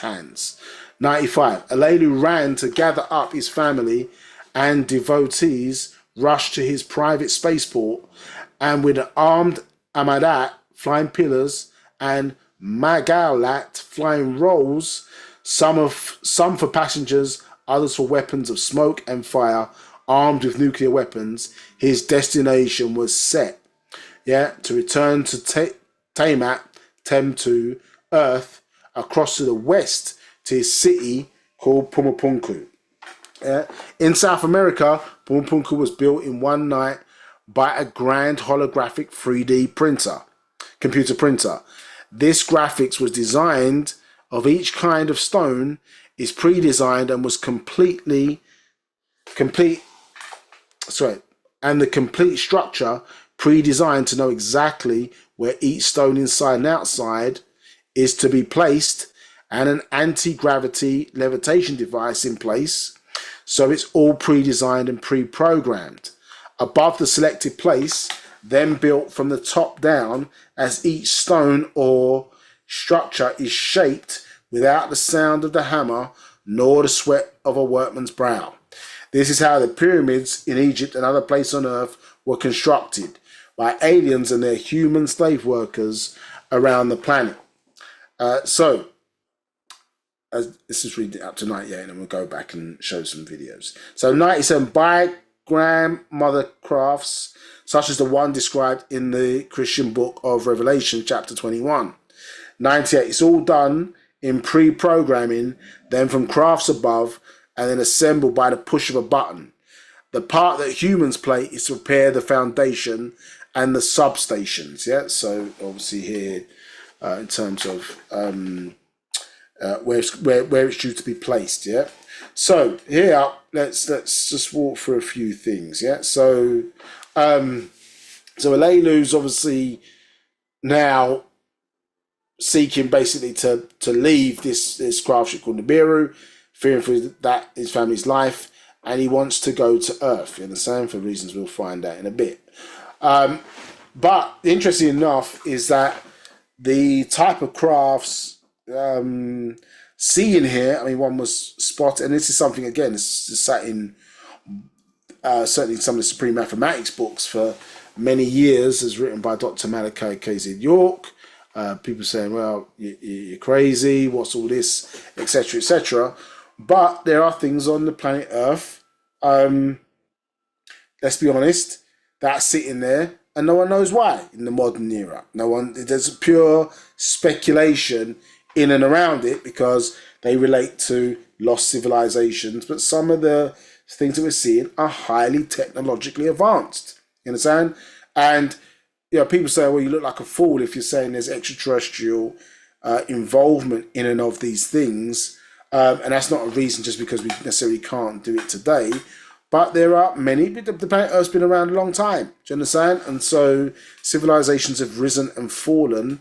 And this sort of idea that human beings are the only intelligent life, or only certainly intelligent humanoid life within the universe is crazy. And it's not what the ancient records, or even the modern records within their story, are purporting to say, because their Lord or their God doesn't live on Earth. Understand? He comes down to Earth, but does not live on Earth. Understand? According to their own records. Understand? But you mentioned the term extraterrestrial, they want to make a person sound crazy. Extraterrestrials do exist because extra-terrestrial from the skies, comets, or that become meteorites, are extraterrestrial. Sun rays are extraterrestrial. Do you understand? And many cultures around the world purport to, ancestors, they say, came down and visited them and taught them higher knowledge, etc., etc.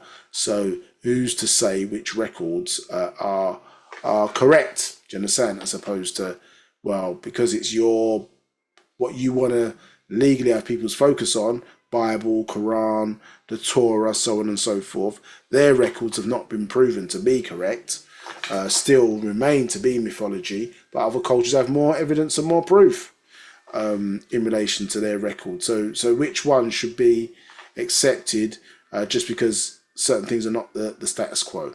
So let's look at a couple of videos here to just provide some interest in and around these observations, what we're reading here.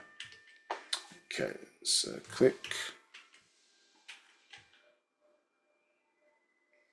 So I'm just going to change the settings so the videos play a bit more clearer. Yeah.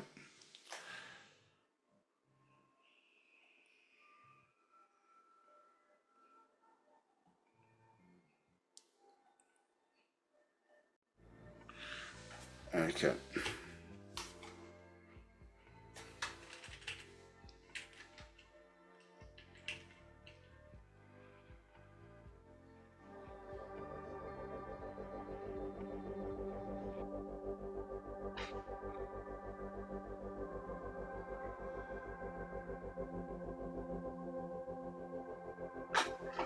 This object is simply a piece of another solar system that was expelled, and it has been traveling through interstellar space for hundreds of millions of years, billions of years, we don't know.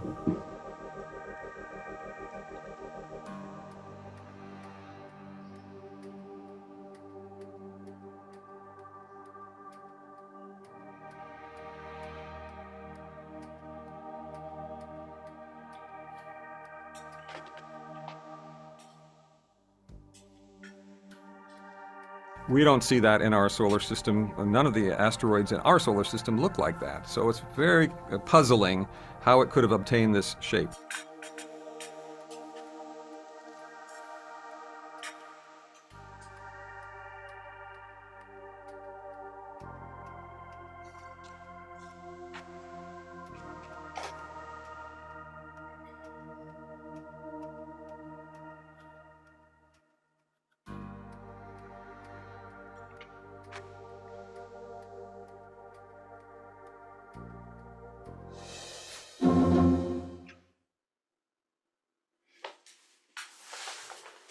So we've got this cigar-shaped craft, and actually, if you do some in your own time, you do some further study on this.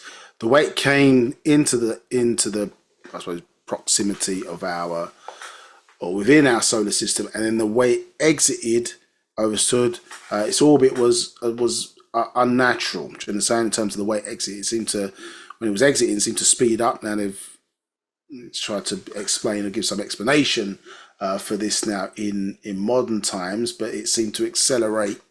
Yeah, and what they're trying to say is, well, there was gases contained within this structure, and then when it got by the sun, yeah, it melted down and then caused this boost of speed in relation to how this particular object left the solar system. Yeah, you can look at it and make your own decision if you see the type of orbit, the way it came in, and then the way it exited out. And the sound was quite interesting. Yeah, it didn't have a similar type of orbit.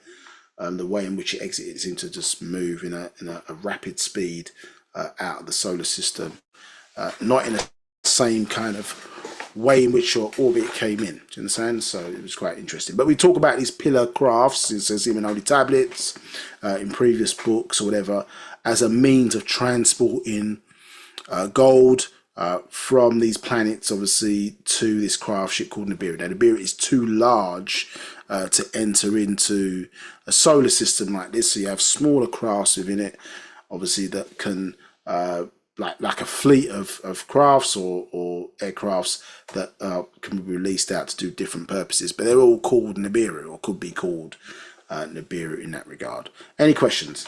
Going on to the next video. Right. There's a question from Sakamtat,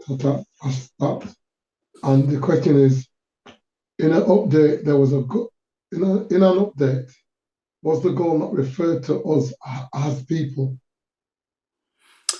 Yeah, it can relate to both. It can relate to both issues. Yeah, so relate to both things. Yeah, so it's a fair point in relation to the people, obviously as gold as well for those elements that we touched upon earlier.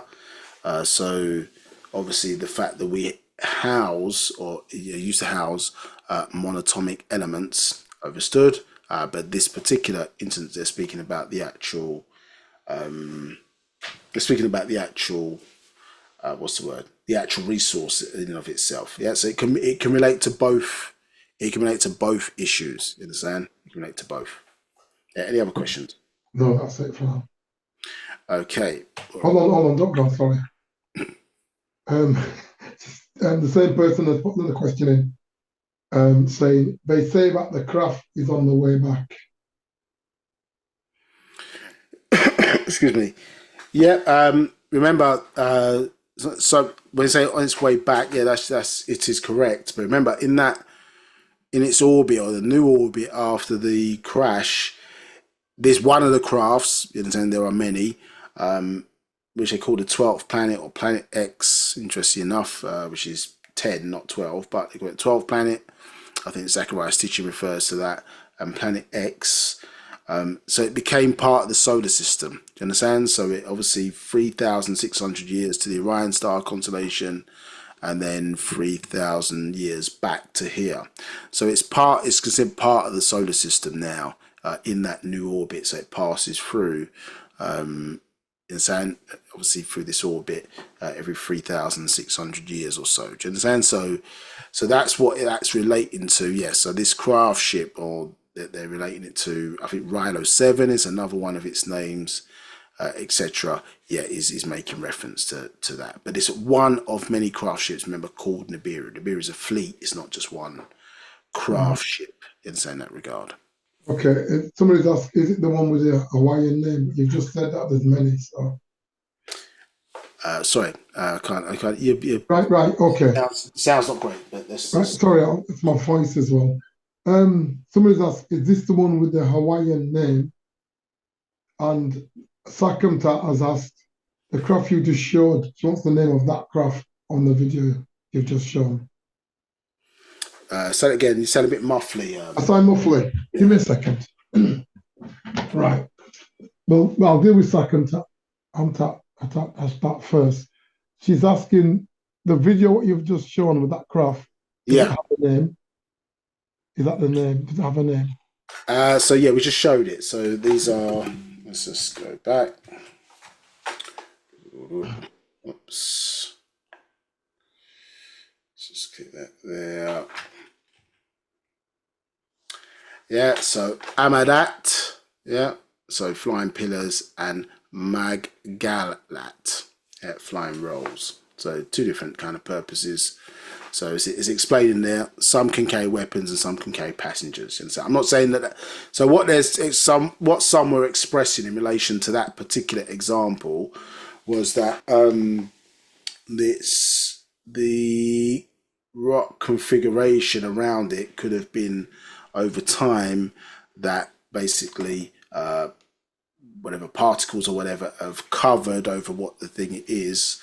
And so maybe you're not looking at it in totality of what it is, but actually some debris that over time has surrounded it. Do you understand? But it's interesting that well before this was detected within our solar system, that the master teacher has pointed out books and these descriptions of this type of shape of craft. Do you understand? Which has been used as, say, to transport or collect gold from planets like Tiamat, or what was ancient Earth in that regard, to transport it back to obviously Nabiru, and then back to, in some instances, back to Razak or Risk, because they had the same problem that this craft ship Nabiru was also facing with the deterioration of the atmosphere in that regard. So where you've got a need to have an artificial dome or repair the dome, like for example on Earth,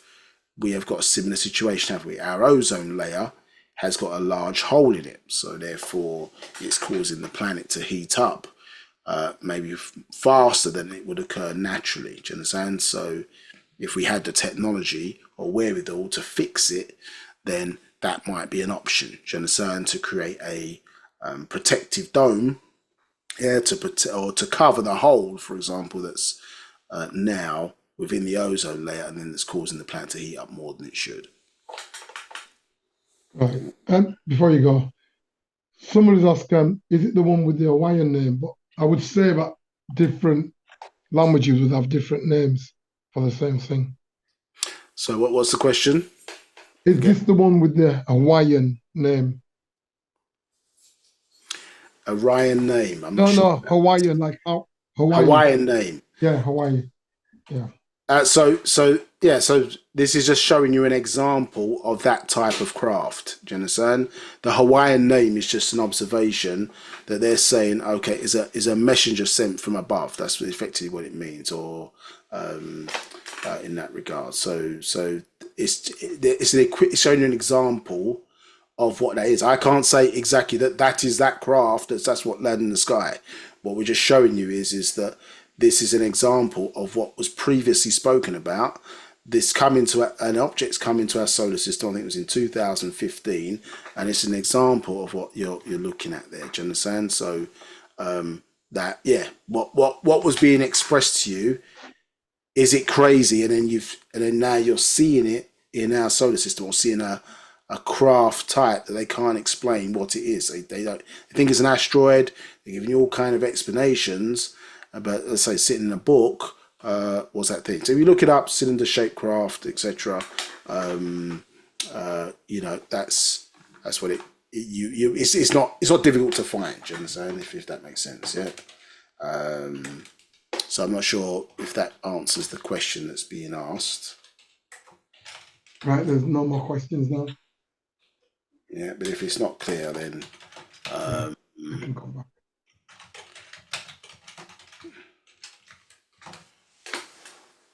yeah, let's just put that. Or if the question is the fact that it's Umuamua. Is that what the question is? Or what's the name of it in Hawaiian? Yeah, also I'll put that in the chat. For individuals. There you go. Is that what the question is? So Umuamua. Yeah, Umuamua. Yeah, I think it means messenger. Or structural craft that's carrying a message from above. You understand? Yeah, messenger from afar arriving first. And so that's what some associate the meaning to be in Hawaiian. And so they're detecting it as an extraterrestrial. That was their perception of it, an extraterrestrial craft. As I say, what we're just showing you here is that there are crafts of that type described in ancient records, understood, in relation to this craft ship called Nabiru. So Nabiru is a fleet. It's a planet-sized craft, and within it has different craft ships, which is what it was being explained there in Revelation chapter 21. That's describing a Nabiru type or mothership craft, and it has smaller crafts within it. In certain books, they refer to those as shams, isn't it? So smaller crafts that could carry passengers or material, understood, and that would be so that these large planet crafts, they don't interfere with the movement of the planets within a particular solar system, because obviously you throw a planet off of its orbit, you cause a star holocaust where you cause all the planets to be drawn into the sun. So some of these crafts, they're that big, in this case, this planet-sized craft, it can't come into the solar system, it must stay on the outside, and therefore will send smaller crafts within to not interfere with the orbit of the existing planets within the solar system. Understood. Okay, so let's learn a little bit about Pumapunku then. Well, this city that Alelu set up when he came here to Earth.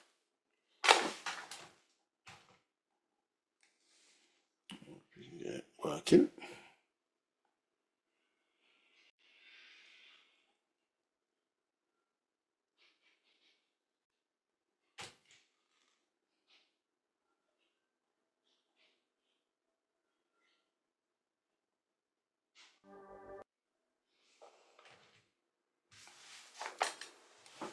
Bolivia, South America. Here, 45 miles west of La Paz, isolated high in the Andes Mountains, lie the mysterious ancient ruins of Pumapunku, spread across a desert plateau at an altitude over 12,000 feet. The megalithic stones found here are among the largest on the planet, measuring up to 26 feet long and weighing more than 100 tons each. These are the mysterious ruins of Pumapunku, nearly 13,000 feet in the Altiplano of Bolivia. What you have here are massive blocks of granite scattered like some kids' toy blocks around the site. It's like some giant cataclysm just wiped out this entire area. Archaeologists are baffled by what Pumapunku was, how it looked, and what the purpose of this enormous structure would have been. Mainstream scientists believe the site was originally constructed about 2,000 years ago. But in 1945, archaeologist Arthur Poznansky proposed that Pumapunku was much, much older. By examining the structures and what he believed were their original alignment with the stars, he dated the ruins to 15,000 BC.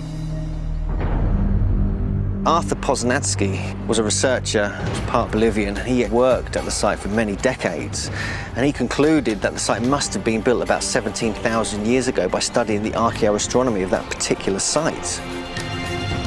We don't know how old Pumapunku is. We have had some circumstantial dating, but we have been unable to date the stones of Pumapunku themselves. They could be thousands, if not hundreds of thousands of years old. We don't know. I think the fascinating thing about Pumapunku is how did these structures get built? We're talking about stone that is 25 feet high, stone that is hundreds of tons. Pumapunku is so unique in the way that it was constructed and shaped and positioned that it is the most intriguing ancient site on the planet. Of all the places I've ever visited, Pumapunku is the one that I go back to time and again because no one can solve the mystery.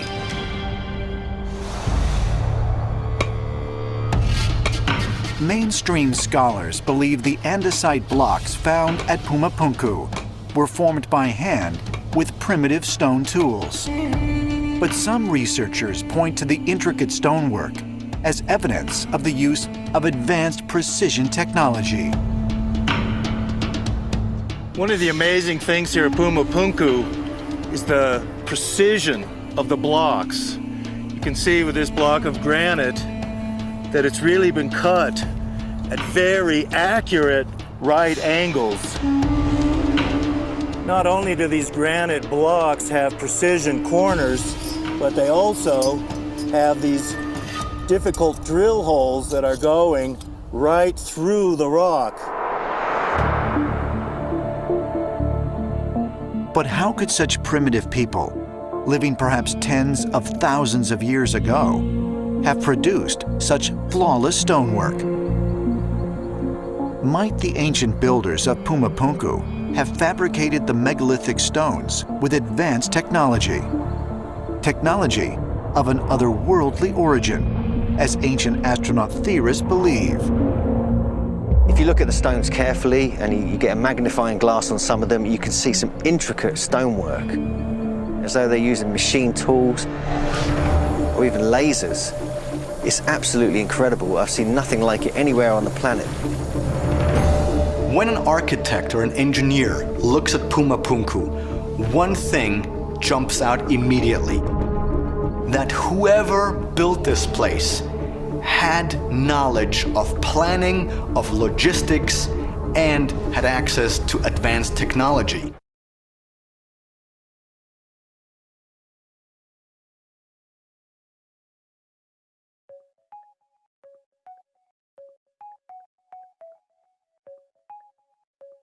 My name is Ayman Hussein, and I am the Director of 3D Printing at Alquist. Here at Alquist, we focus on printing homes that are affordable in the community and for the people in the area. We range between 1,500 square feet and 1,300 for our single family. We use large-scale construction 3D printers to be able to create affordable housing in rural and unserved areas. So when we arrive on site, we typically work on a slab or a ribbon footing, and what we do is we set the printer up around where the house is going to go. We typically have around 5 or 6 pieces of equipment, and that is printer, and we also have a control panel to operate and monitor the print settings. Then on the material side, we have a silo which holds the dry material, and directly below that we have a mixing system and a pumping system. The water is added in that process and pumped through a hose, which then feeds the printer material. This process isn't very different than a typical desktop 3D printer. What you do is you start your design stage and you create a CAD file that basically tells the machine where to go and how fast to do it and how much material to let out at that specific spot. And so the program is the center line of where the nozzle is, and the printer will follow that line throughout the whole process. The way the printer reads it, it's a cross section. So if you were to draw this up and you cut out a very thin line of that object, that's what the machine sees, and it sees a bunch of those over and over and over again to complete the house. The 2 rails, if you will, those provide your outer bounds for your wall, and so in that middle portion is where you can run electrical, your plumbing. In a sense, we are like a framing company. However, we're much more of a hands-on system where we construct all the walls and then we guide the GCs to install the doors, windows, HVAC, and plumbing systems.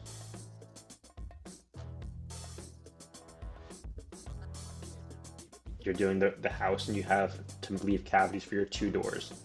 What happens is it kind of splits that house into 2 wall sections, left of the door and right of the door.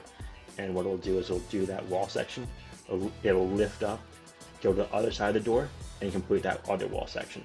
And then once you're at the top of the door, what we do is we add I refer to it as a manual support. And so what we do is we add a steel lintel that stretches across that window or door. And then the printer then continues printing directly over top that system. Each house consists of around 150 layers. Each layer is approximately 3/4 an inch thick, and so that makes a standard 9-foot wall. Based on our current mix design, each layer takes around 5 to 10 minutes before we add another layer on top of it. So that's like the layer set time until it's hard enough to be able to hold weight for another layer to be added. And then we try to hold off for around 2 weeks before any large load-bearing weight, such as a roof system, be added, and a concrete reaches the max strength at 28 days. Nozzle design is really customizable, especially in the 3D construction industry. There's the squared off nozzle where it has a flat aesthetic, and then there's the rounder nozzle that leaves more of a bead look. They have the same properties as far as structural design. It's more of an aesthetic finish. With the printed system, if you wanted a more structural or more ballistic based wall, you can increase the concrete in that wall system by increasing the nozzle thickness. What we have is on this specific nozzle, back end of the back end of the nozzle has a raking system, and so as it goes, it provides those grooves, and so that's just an indicator of making sure you're at that right height, and allowing the next layer to smooth it directly over top. The process, the way it's done, very similar to a bricklaying system, where you would go around and you do 1 layer of bricks, and then once that layer is finished, you go to the next one. It's very similar in that process. However, the building materials and the labor-intensive portion of that is obviously different. Urban homes allow for quicker construction that are also less expensive and more durable over a long period of time. Since we have those 2 whites, all our homes are considered thermally broken, which allows for less utility cost to maintain the home. One of the main questions that I get on my TikTok or personal interactions is the replacing of manual labor and people leaving without jobs, and that's why I address that here. Is this technology we see as the answer to and not the cause of the national job shortage. We are committed to locally hire booster on our machines, so if we go into a community, we hire from within that town, train them on the printer, and they become our print crew in the area. And just like any automation company, it's our duty to replace any jobs lost through the process. And so we are working with a lot of universities across the country to create a job force development program to train people on this new system in this very new industry.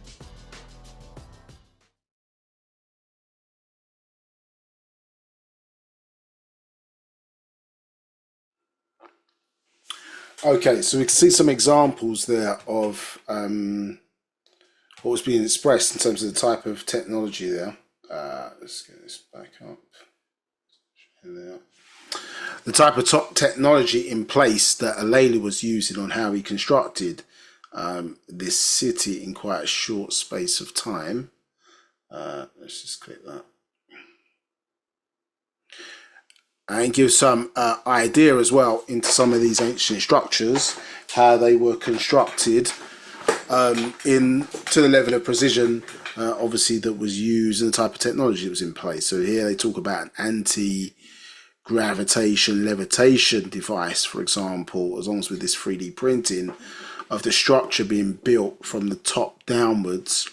Obviously, these type of technologies, for example, if we think about what gravitation obviously is a force on this rotating orb that is pushing down on objects, and obviously levitation is precisely the opposite. So we have obviously the North and South poles, and our ancestors had knowledge of how to utilize those poles, or the power of magnetism, in order to move large scale objects across in some instances fairly sizable distances. Do you understand? Which today with modern technology you would still struggle logistically to be able to move certain materials around and into place. So when you see Paa Taraq, for example, or those priests with the various different staffs that they're holding, one of the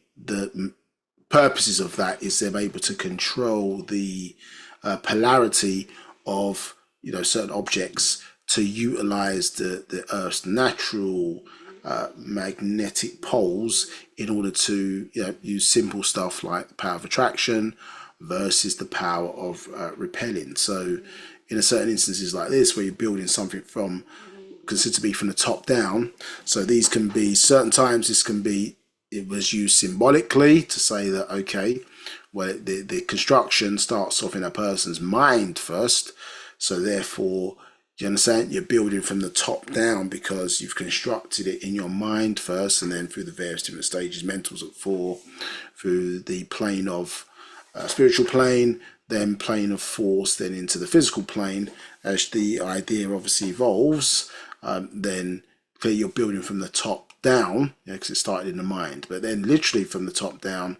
Remember, if you had an object that you wanted to suspend in an object that to be suspended in the air, then really that block, for example, you've got the South Pole. Let's say the South Pole is emitting or emanating a frequency which is push. Do you understand? Yeah. So, or a like. Then at the bottom of the stone, if you then polarize it to the same as the South Pole, for example, then what's going to happen? The bottom of the stone is pushing against the energy of the South Pole, because a like repels. Do you understand? Now, if you then change the polarity of the top of the stone, understood, and you align it then to the North Pole, which let's say is pulling towards, let's say its polarity is that, in that instance. Now, if you set the top of the stone or whatever to the opposite, so of a like, and it's pulling towards, do you understand? Then it's going to be attracted. So opposites what? Attract, a like repel. So you set the top of the stone now to the opposite, the top of the North Pole is going to be what? Pulling towards it, you understand? Because the opposites are going to attract. You see what I'm saying? So therefore, if you're able to control or amplify South and North poles, then this is how one that is able to suspend stuff in the air using this power, because magnetism doesn't just apply to metal things. Do you understand?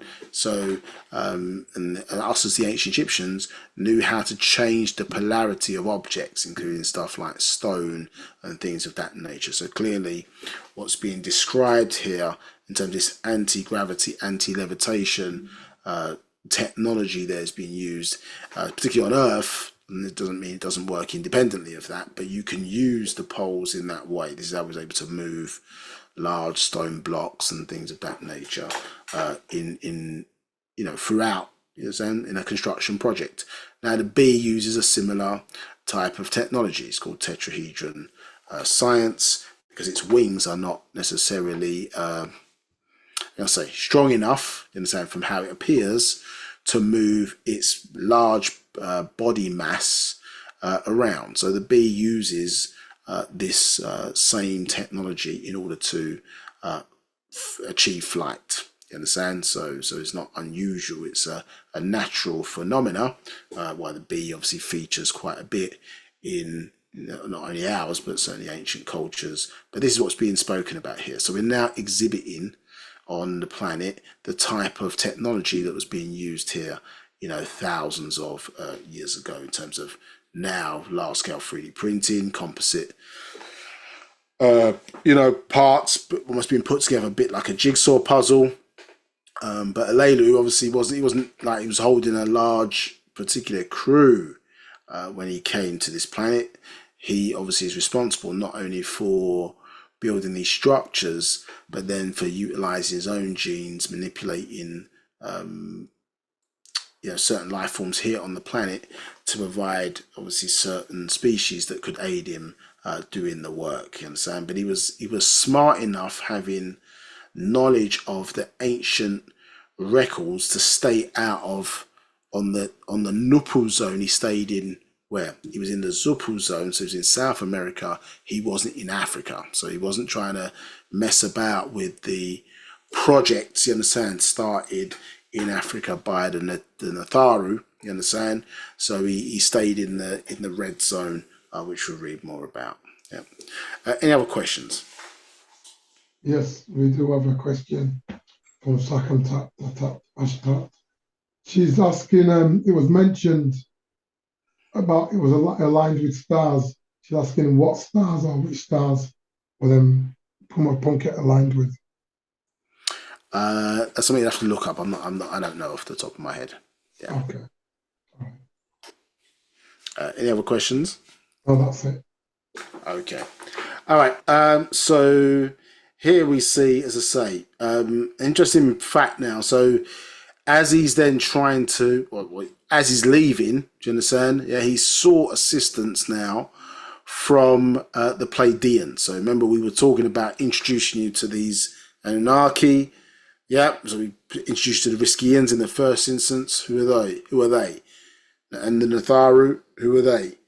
Now, Anunaki, who are they? Now, you see here, it introduces another group, the Pleiadians, you understand? Yeah, and so let's read about those. So here we see 99 says Alelu was Anunaki. Now, this is could be considered a little bit controversial by the meaning of the word, but obviously he's been to Earth.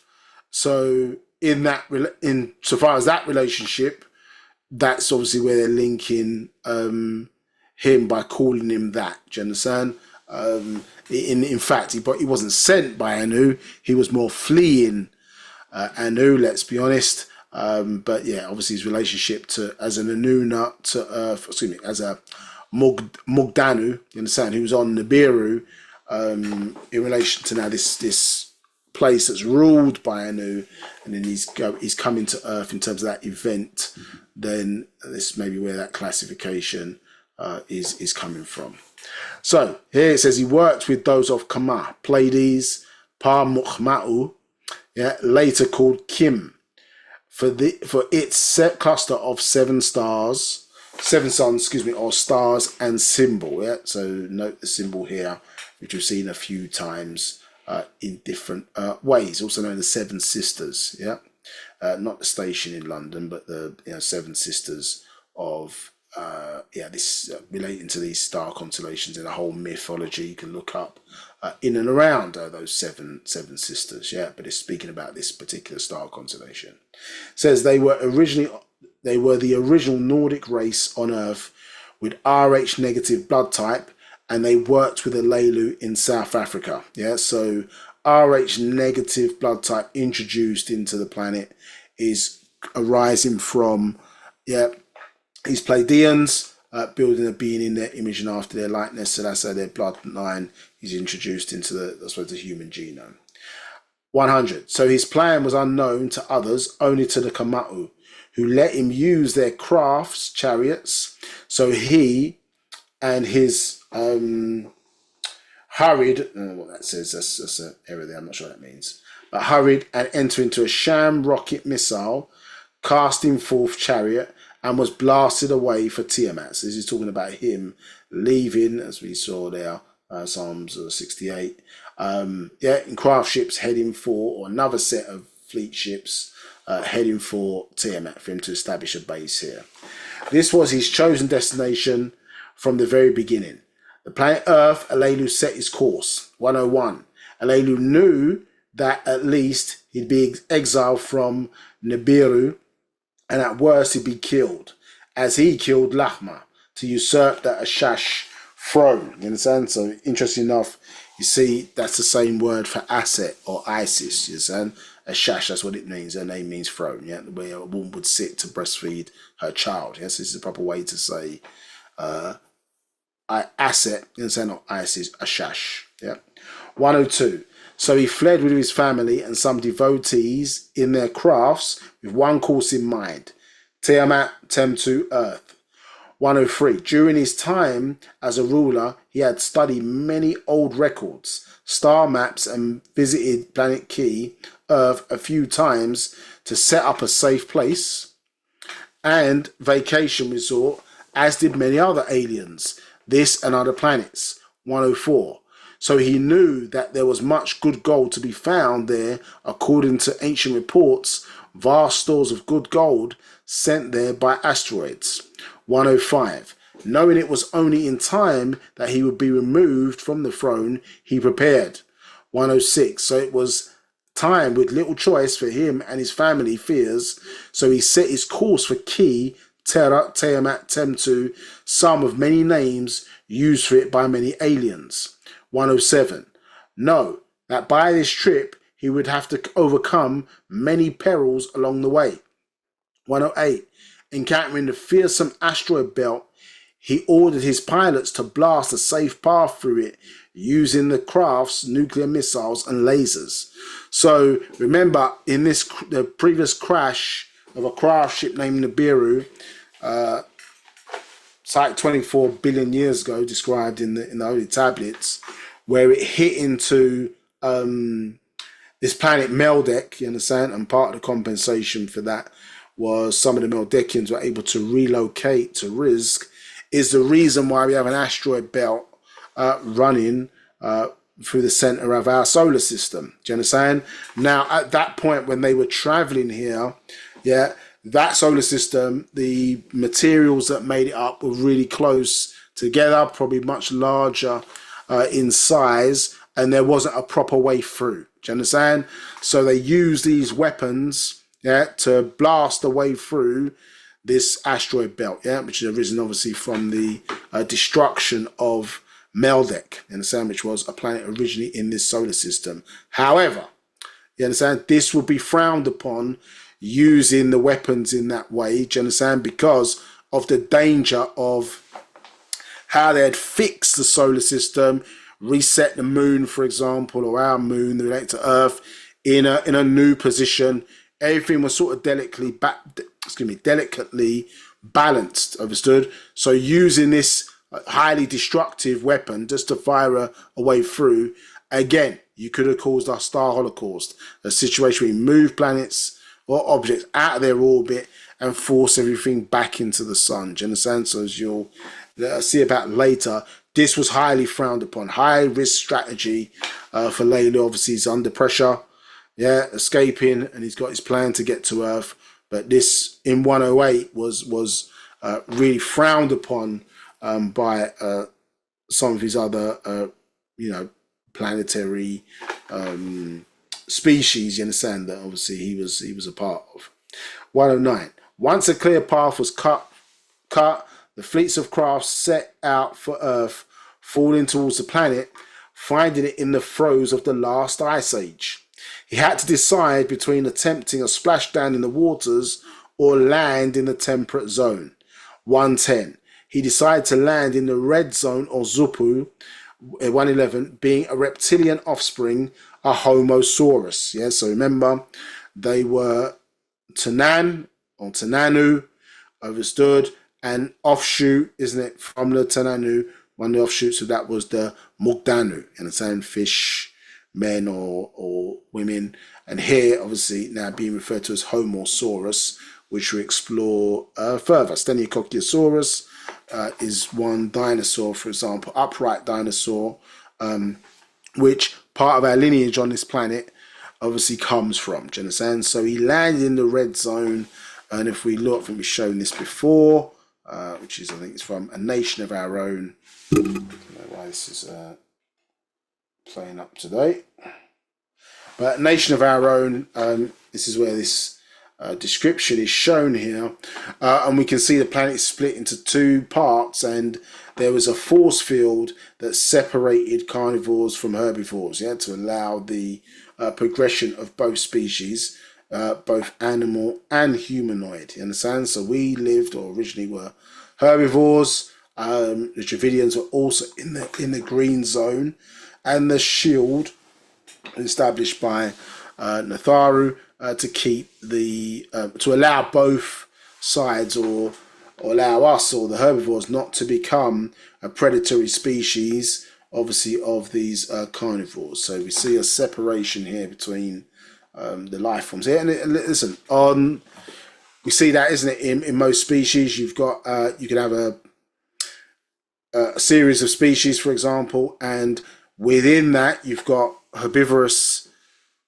species within that, in a particular life form, and then you've got the more predatory, do you understand, within the same group of animals. So if you look at whales, for example, there are whales that are, you know what I mean, that are killer whales, for example, that are much more aggressive within the species, and others, you understand, who are and eat maybe more red meat type style of stuff, where you've got others which are more, not essentially herbivores, but they are pescatarian. They eat, plankton, so form of shrimp and other type of things of that, but they're not necessarily aggressive in nature. So these two sides of different species, obviously here, not only on their own planet, but we see those same characteristics obviously here on this planet Earth. And so the green zone, or this force field, as they separated the two different type of species, you understand, in terms of their approach to how they fed themselves, you understand. And so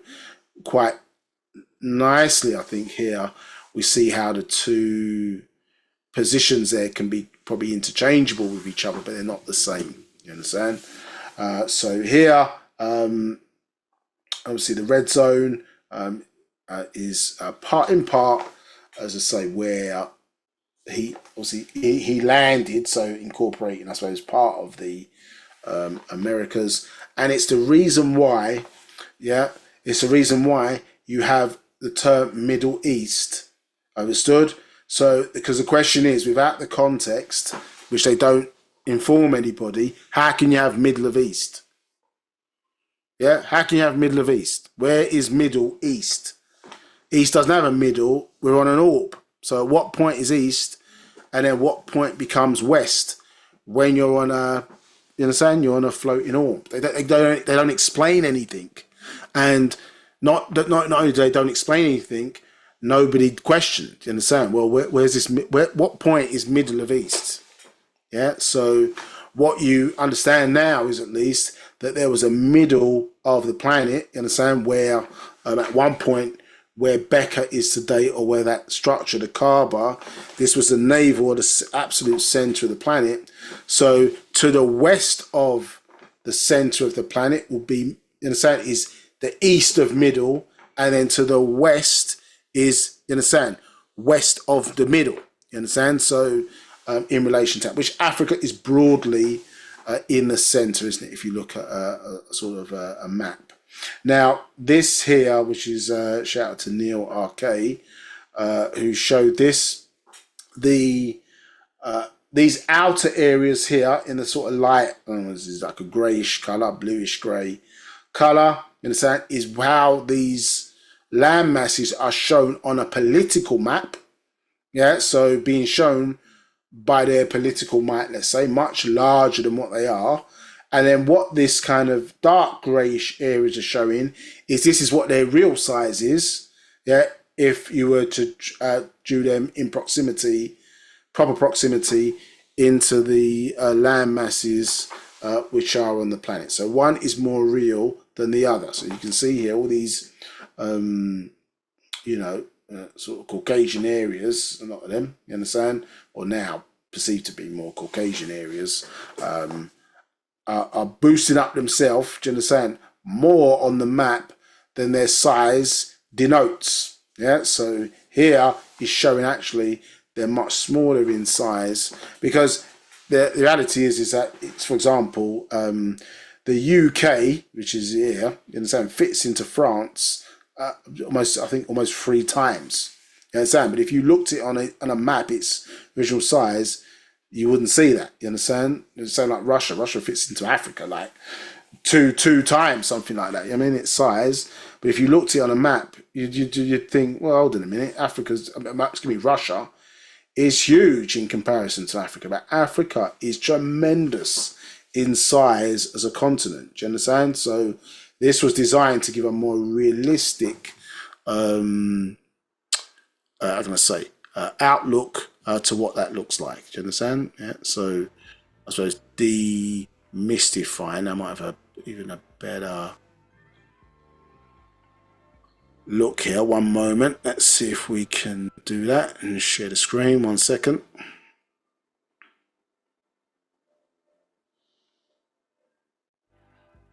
So let's just see, remove that across here. Don't know, can you see that?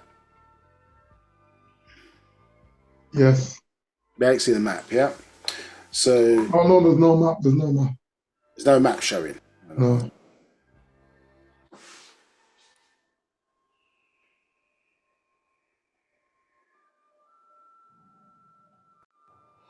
Can you see it now? Yeah, it's showing now. Okay, so you can see there, the animation, of how I suppose the landmass are shown politically, maybe now, according to this individual at least, how he's showing some of the broad separations, you understand, which has been known, but again, some of these actual facts are known, they're not corrected. You see what I'm saying? So still in the, whatever it is, 2024, you're lying about, the prominence of Africa and its tremendous, obviously, size in relation to that. Obviously, it's post-continental drift, isn't it? Yeah, where the land masses were no longer one together. But it certainly gives a different perspective, isn't it, on how the kind of worldview is shown. Yeah. And so the lighter ones on the map are shown where it's more distorted, so where they are being projected as a lot larger than what they really are. Do you understand? So this is what is showing there. We see Africa is shown broadly as a lot more accurate, but as I say, certain parts of the world, they're bigging up themselves more than what they are. And so it's sort of childish behaviors, is distorting the way we see the world. You understand? This cancer called racism, by those rightness map is why you can't trust any of their records, isn't it? Because the hate is in there, distorting the truth, Yeah. And if they don't like what they see or they don't like what they find, then they're going to manipulate things and are comfortable to manipulate things for the masses to be fooled and tricked. As long as it makes them look good.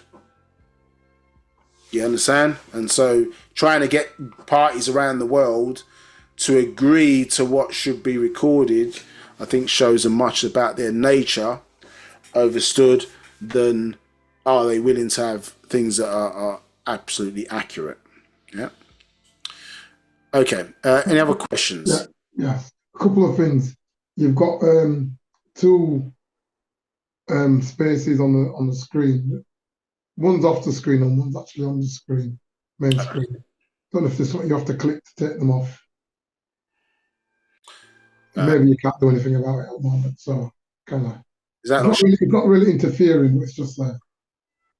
Okay, no problems. Is that showing the one on the screen now? There's a little one on the screen, but it's minimal. It's not taking up a large part of the screen. No, because sorry, what it is. No, understood. No, what's wrong. All right. There's a question here from Paa Taraq. And he goes, is there any truth to another moon being discovered in relationship to Earth?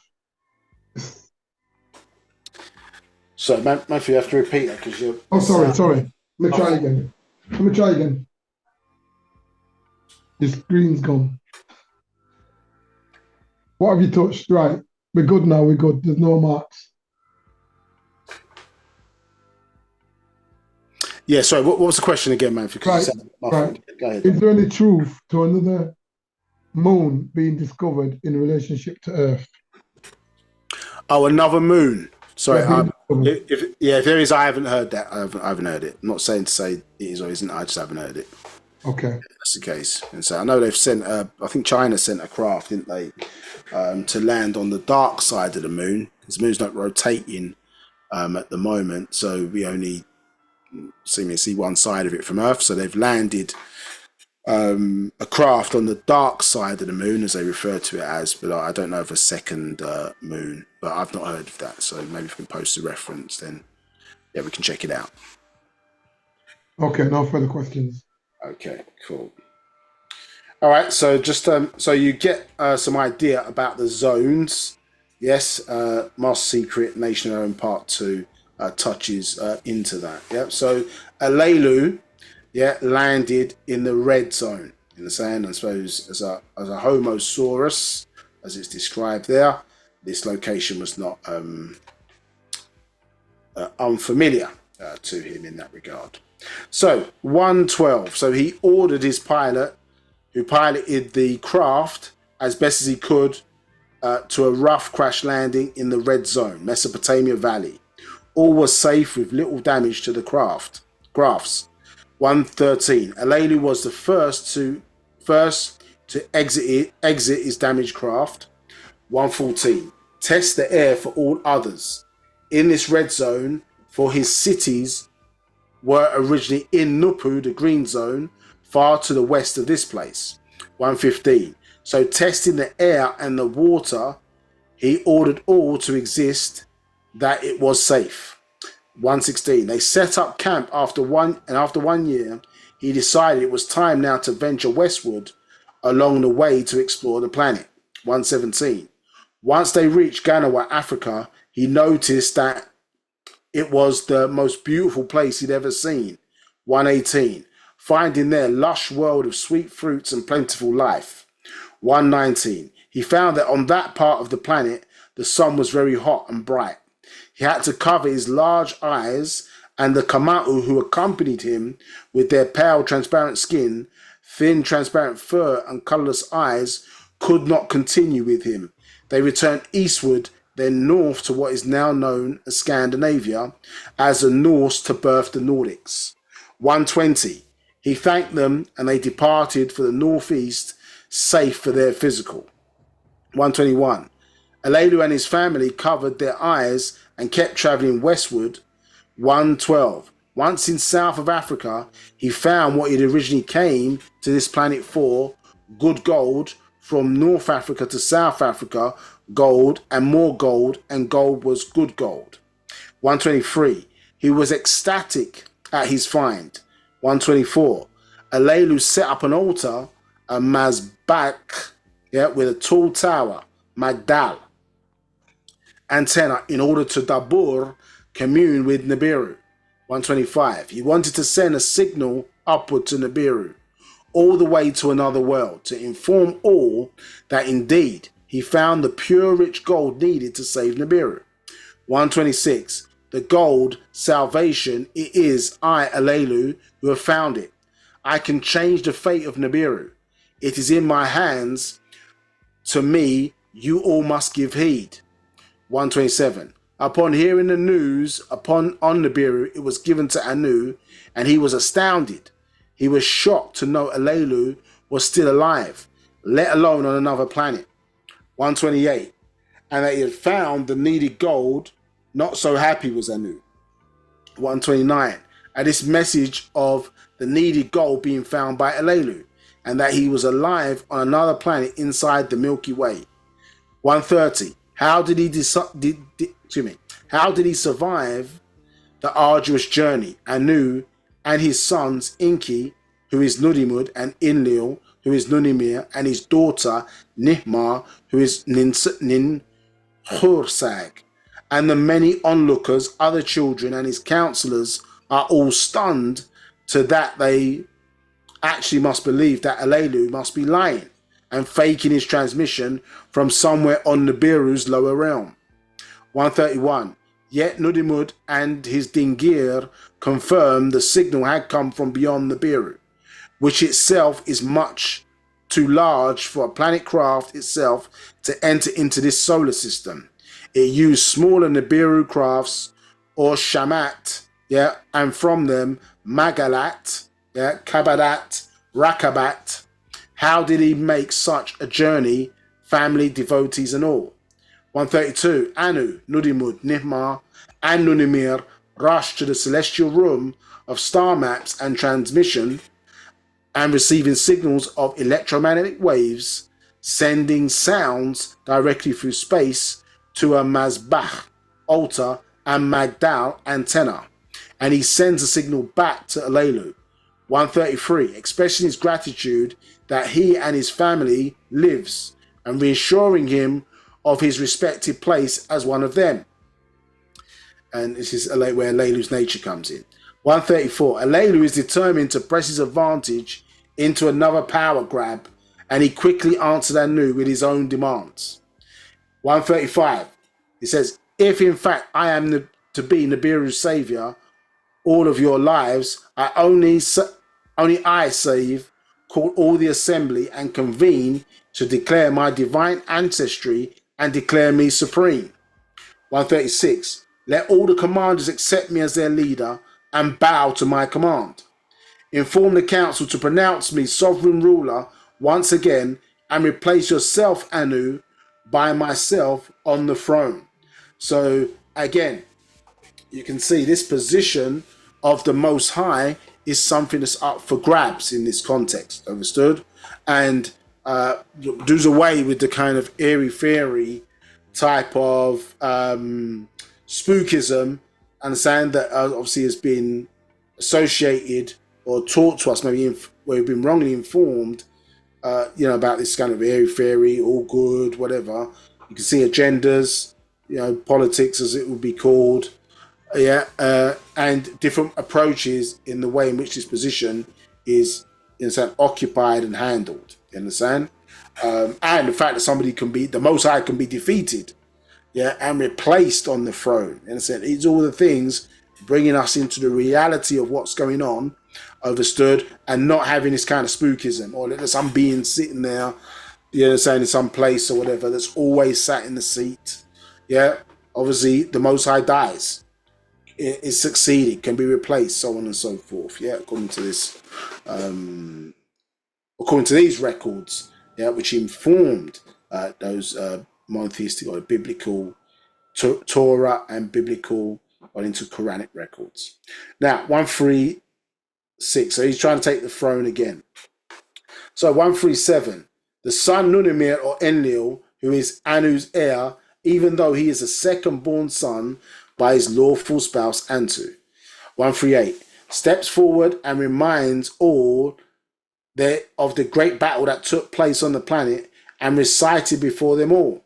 Said, I once visited the place and saw that a great part of Tiamat, that it was without form and there was only void and darkness.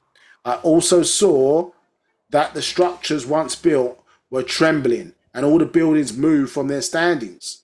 I also saw that in that part of Tiamat there was no humanoids thereabout, nor any fowls, nor beasts of the field, nor bovine, nor canine, all have seemed to fled. 140. I saw what was once a fruitful place was then only wilderness, dark clouds cover, and only seep waters all about, no place for landing. And so Nunamir let his voice be heard. The whole land was only desolate. Yeah, I have seen it. So again, we see if we go to Jeremiah, chapter 4, verses 24 to 28, what do we see here? Yeah, which is really before Genesis 1:1. Yeah, it says 24, I beheld the mountains, and lo, they trembled, and all hills moved lightly. 25, I beheld, and lo, there was no man, and all the birds of the heavens were fled. 26, and I beheld, and lo, the fruitful place was a wilderness, and all the cities thereof were broken down by the presence of the Lord and by his fierce anger. So evidence that some war of fighting had taken place. Remember, as these crafts were traveling through, remember a lot of different solar systems planets were being impacted by the infighting, or the planetary infighting, or planetary civil war that was taking place on Nabiru. Yeah, 27. So voice said 27. For thus hath the Lord said, the whole land shall be desolate, yet I will not make a full end. 28. For this shall be the earth mourn, and the heavens above will be black, because I have spoken it. I have purposed it, and will neither not repent, neither I will turn back from it. Yeah, so this Lord has been involved in some destruction, obviously, of the planet Earth, and it's led to the situation where we find itself in Genesis chapter 1, verse 1, according to their story. So, 140, I said, I saw the fruitful place. In fact, 141, let's go from. So, Nunamir let his voice be heard. The whole land was only desolate. I have seen it. 142. The first son of Anu by Nimal, sister of Alelu, steps forward to be heard. 143. If my younger brother's words are all true, then why is Alelu and family and devotees safe and secure on the planet in order to broadcast this signal and message so clearly? From there, I did not hear any signs of distress in his voice, only confidence, strength, and certainty. Yeah, so Enki is basically saying that, because others were saying that Alelu was lying. Yeah, but clearly Enki differs and shows a different view. So 144, by these words a great argument ensued. 145, voices were raised, fingers being pointed, chaos from both sides. Nunamir with the Igigi, which is Enki, Enlil, and Nudimud with the Dingir, this is Enlil. Yeah. So, Nudimud is Enki, the Dingir, and Nunamir is with the Igigi, that is Enlil. And only the sister Naima could quiet the chaos. She says, before all, as you can see, now here Alelu demands and create a great deal of consternation amongst you all. 146, we cannot dispose of our father An or Anu without knowing if what Alelu is saying is the truth. 147, or even of the inner planets that the transmission, which of the inner planets that the transmission are coming from. 148, let us track the signal to be sure of its origin. 149, one of the older, Galzu, informs the council that he sat with Alelu and that Alelu is well versed in the old knowledge of the formations of the solar system. So Galzu is also another name or the equivalent in the Sumerian culture or linked to Tahuti. Do you understand? Excuse me. Yeah. Also linked to Tahuti, Gaozu. Yeah. So, the formations of the solar system, and he claims to have found the element AU79, gold. Yeah. So to the question earlier, it can be people, but it also can be the element itself, and even a place. Yeah. So 150.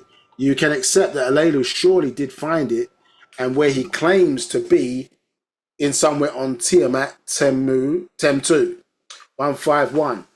Again, Nunamir or Nimlil once again reminds all of them and the assemble that Alelu is not to be trusted. 152. All his reign on Nabiru brought us calamity, wars, killings, and chaos. 153. And the fact that he lost his throne to my father Anu in righteous combat is our law.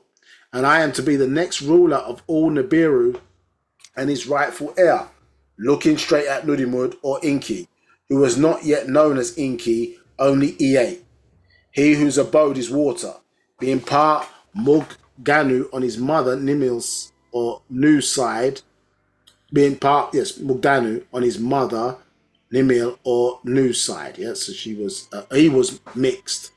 Yeah, 154. Calamities where his handiwork, he had forfeited the throne. He points out that Alelu is no position to set conditions, and that many questions remain to be answered.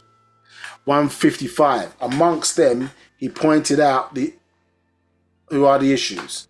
1. If there is enough gold on the planet to rebuild Nibiru's atmosphere? 2. How will the gold be transported from there to here, with all the distractions and dangers? 3.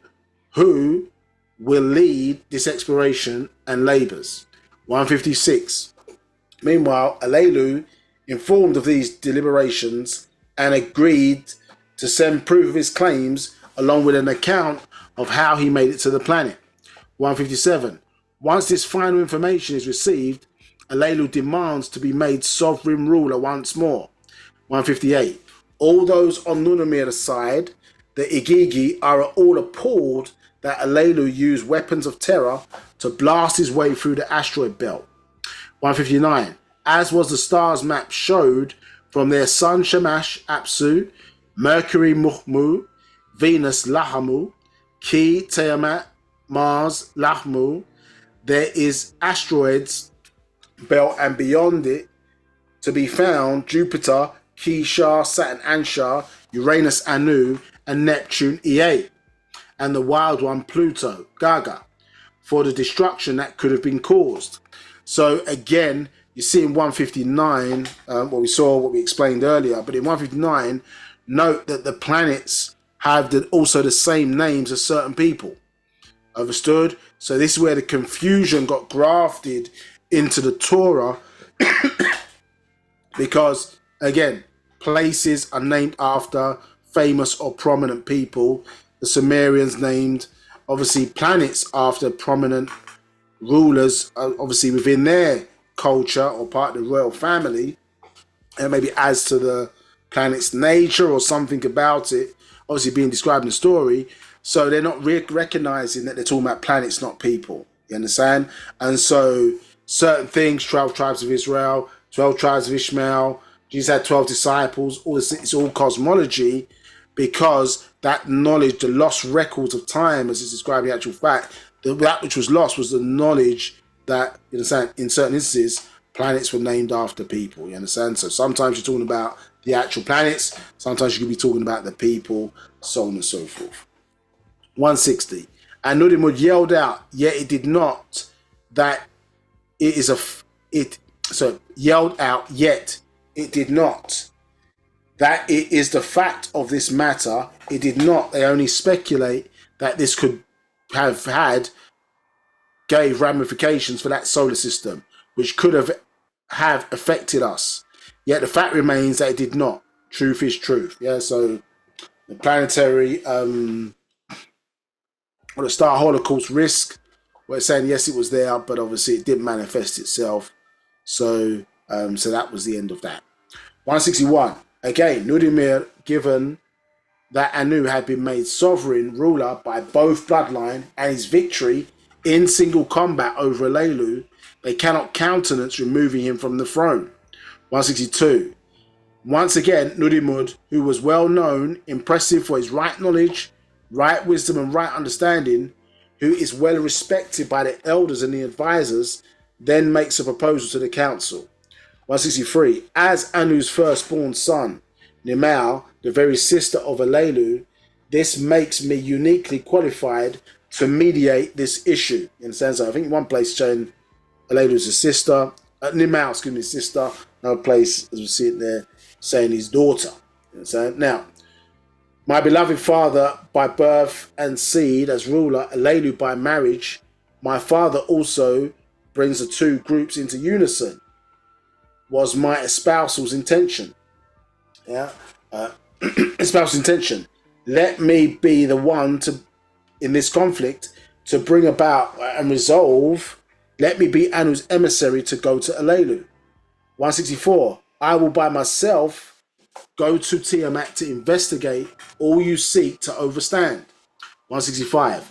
I will only ask to enter as Ifrik and incarnate into flesh once there to avoid the asteroid belt. So in this instance, he's seeking permission, understood, yeah, which they have to get from the Mozaku. He wants to travel there in Ifrik form, whereas Alelu went there physically. Do you understand? And this is why obviously his fleet, they had to blast through the asteroid belt, where he is saying, no, let me go there Ifrically to bypass that issue. Understood? Yeah. So he doesn't have to worry about the treacherous nature of the journey if he went there in a craft. Obviously, if it then following his investigation, you understand, comes differently, then they'll come back in crafts. Understood? Yeah. So 166 said, all looked at one another and all agreed. 167. Yet Anu the Most High said, you will have to reconstruct. You first have to reconstruct the damages of that planet, of the planet upon which you plan to land. 168. Nudimud agreed, only with the help of my helpers. All agreed. 169. And at the head of the next cycle, that his helpers would make a way, yeah, for him on Earth's planet, and it was granted. So 170. A special craft was designed for him, a whirlwind, Mawach, and he is to be transformed into a Murwach, one of wind, so to move through the asteroid belt without interference of anything. 171. So before them, all Nudimud had offered to lead an expedition to Tiamat to confirm Alelu's discoveries and return to Nabiru with some good gold. Understand? So we can see here, that's the same. Yeah, what we're seeing in this description here, Genesis 1, chapter 1, verses 1 to 2. In the beginning, God created the heaven and the earth. 2. And the earth was without form, and void, and darkness was on the face of the deep, and the Spirit of God moved upon the face of the waters. Yeah, so this was Enki in this Ifrik form. Understood? Now, it says 172, and Alelu would then be declared sovereign ruler, and he be in line as his heir. So he's got his own agenda, yeah, in that. You understand? Yeah. So because at the moment he was bypassed, wasn't he, Anu, in favor of, excuse me, yeah, Enki was bypassed in favor of his younger brother Enlil. But if Alelu then became the ruler, then he would see himself as the heir, or the ruler under the heir to the throne under Alelu, not under Anu. 173. Nudimir and Nudimud's rival objected, yet Anu agreed to the part of his son Nudimud's idea and declared him before all to be called Enki, master of Ki or Tiamat. And the proposal was transmitted to Alelu, who agrees to it. 174. Enki is to depart first on his own. Yeah. 175. A large celestial craft is also constructed to carry 49 others to follow if all is well on Ki. These are to be the Anunaki. Yeah, so this is the point of the event, which is why they're called Anunnaki. You understand?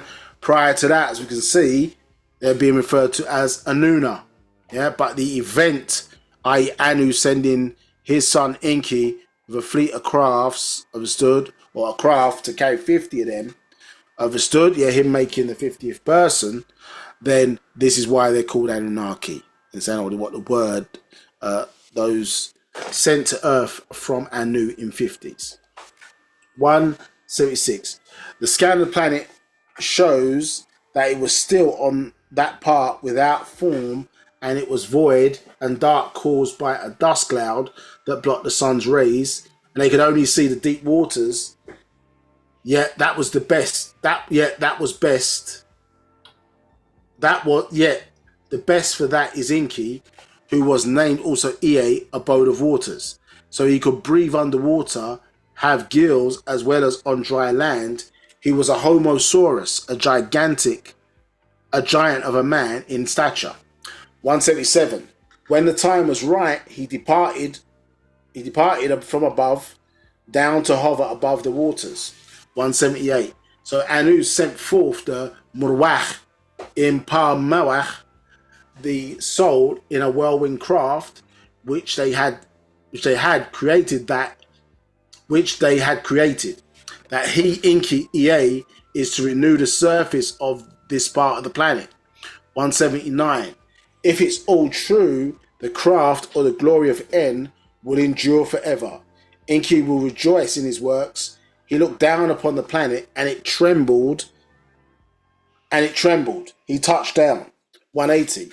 He immediately transmitted a call to commune with the hovering craft just outside the solar system, piloted by one called Enzu, whose name meant he who knows the skies above. 181. I am landed. I cannot see. Beam down a ray of laser light, a ward illuminating ray, to remove the dark dust cloud, and I may be about my work. Yeah, so he's commanded it from this craft. Yeah, for them, he said, let there be light, but they needed to remove, it seems like this nuclear dust, kicked up into the atmosphere that was blocking the light of the sun on a certain part of the planet from carrying through, and that's why he's instructed Anzu then to initiate the first starting of the rehabilitation of that aspect or part of the planet that was obviously still in this context suffering from the remnants of a previous war. Do you understand? Excuse me.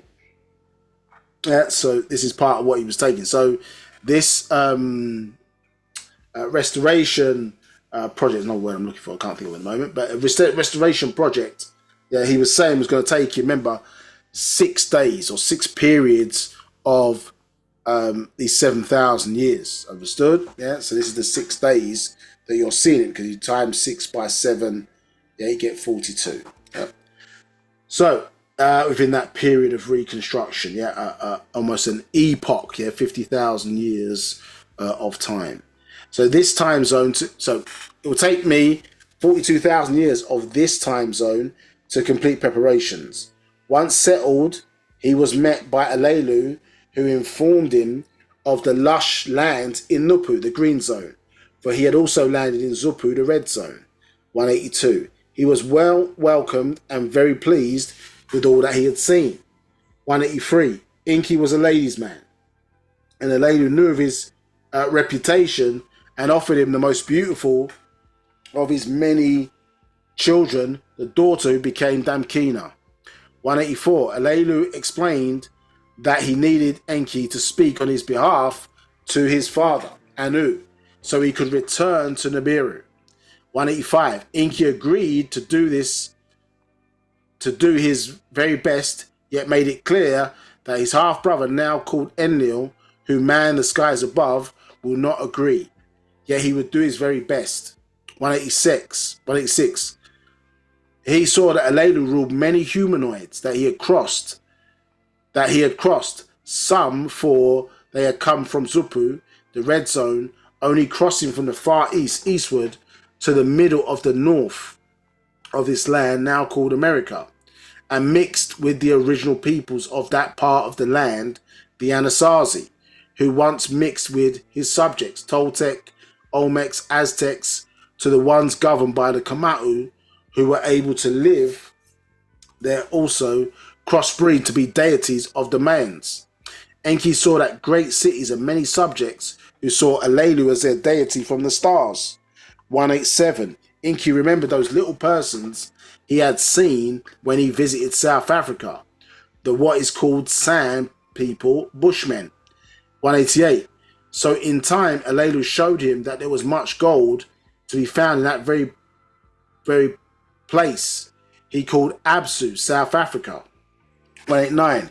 Enki said that we can use these to mine for the gold, and Alelu informed Enki that will not work. Why? He asked. He said 190. He said they have their own overseers, Paa Taraq or Natharu, who protect them. 191. Yet Enki had made his own mind up and his own plans. 192. He called above to confirm the gold and for others to come down. 193. only to surprise, Anu came down with them, making it 50. And Enki travelled eastward, so that's a correction there. Yeah, so Anu came down, making it 50 from the original 49 that went. And Enki travelled eastward to meet and greet him, and spoke on his behalf to Alelu, which Enlil did not agree. 195. Again, there was talk of war in the sky above. Enlil prepared his weapons and attacked Pumapunku and destroyed it. So now we know why it is where it is today. Yeah. 197. The Kamau helped Alelu and his family from the planet Tiamat, Ki, and the next planet Lachmu, Mars, where Alelu lived out his life there and died. Lived out his life and died there. 198. And the Anunaki later called the Elohim Alihat. Theto took over the red zone of Earth. And Nun became Ilion El, the Most High. And Enki became Yahweh. And Enlil became Baal. And they had many sons and daughters born on this planet called Iridu. And it became Eret, Ard's Earth. Truth is truth. You understand? So, all in the space of these records, we see we've obviously cleared up what Alelu established, and the face on Mars, you understand, and some of the monuments on Mars are down to Alelu, and when he relocated there, it's not Adam's face, or in the context, it's Alelu, who is there on Mars, and obviously set up pyramids and other structures there, obviously because Enlil did not want Alelu to rule. Understood? And we see that Alelu had, his nature was one that he liked to rule. He wasn't going to be under Anu or others, but his strategy to basically try and hold Nabiru to ransom didn't work in the end. You understand? So, because Enlil followed Enki here and then reported back to his father, obviously the real state of things, and so as well as Enki didn't have necessarily the power, not being the ruling party, to overrule Enlil in a sense intentions in and around what should happen to Alelu. So he left all of what he created, set up, started, had to leave it, and then Enlil,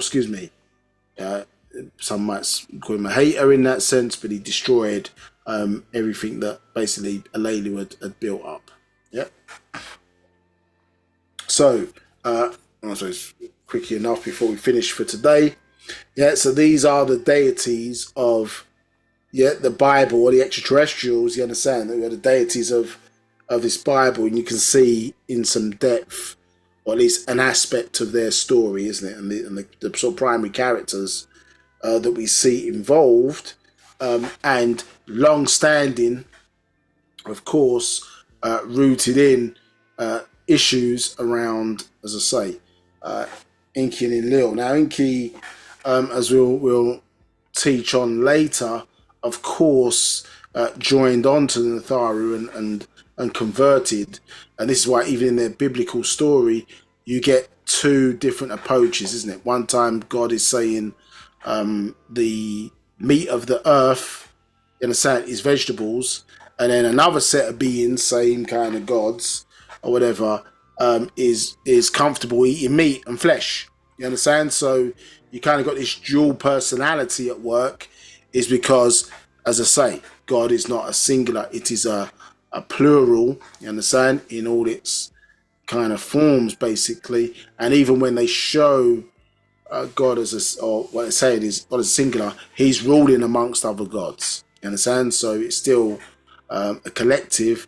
And as we see here, verse 244 from Natural Ether Energy says, both sons of the Most High God Anu as one God, so they use us, we as one, or me, for both their orders. You understand? So you understand that they have their own agendas. You understand? So we could say, yeah, Inky is on our side to some degree, as and when it suits his purpose. Do you understand? So so they always have their own agendas, where obviously our alignment with our own, you understand, the Paa Taraq, you understand, our own overseers is there, but we still obviously have the genes of, because Inky mixed in with those Sands people instead of leaving them alone, which I think, and Alelu counts with him on, he's mixed his genes in with the Sands people, do you understand? So therefore we have both natures within, you understand? And this is the sort of really the key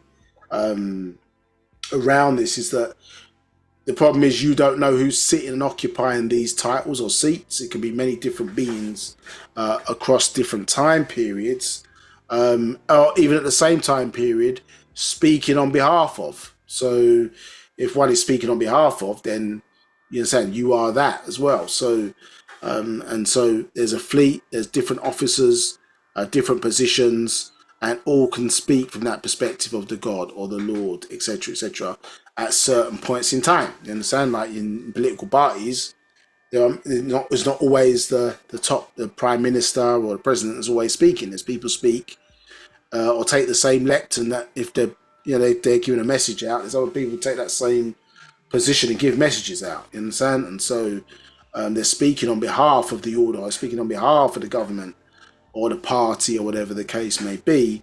And so in one sense, at the moment when they're doing that speaking, they're occupying that position. Do you understand? And this is what we're reading about and seeing in this regard. So I've shown this many times before. We showed it on the intro, but you can see that there was a prediction made in the book of Revelation, chapter 10, verse 7, where it's saying that in the days of the voice of the seventh angel, this being named Sabbathiel, when he shall begin to sound, the mystery of God should be finished, as he have declared to his servants, the prophets. Isn't this what the master teacher has done? You understand? Basically the mystery is finished. Who's sitting in the seat? Who are they? What was their purpose? Why did they come here? What happened to them? Do you understand?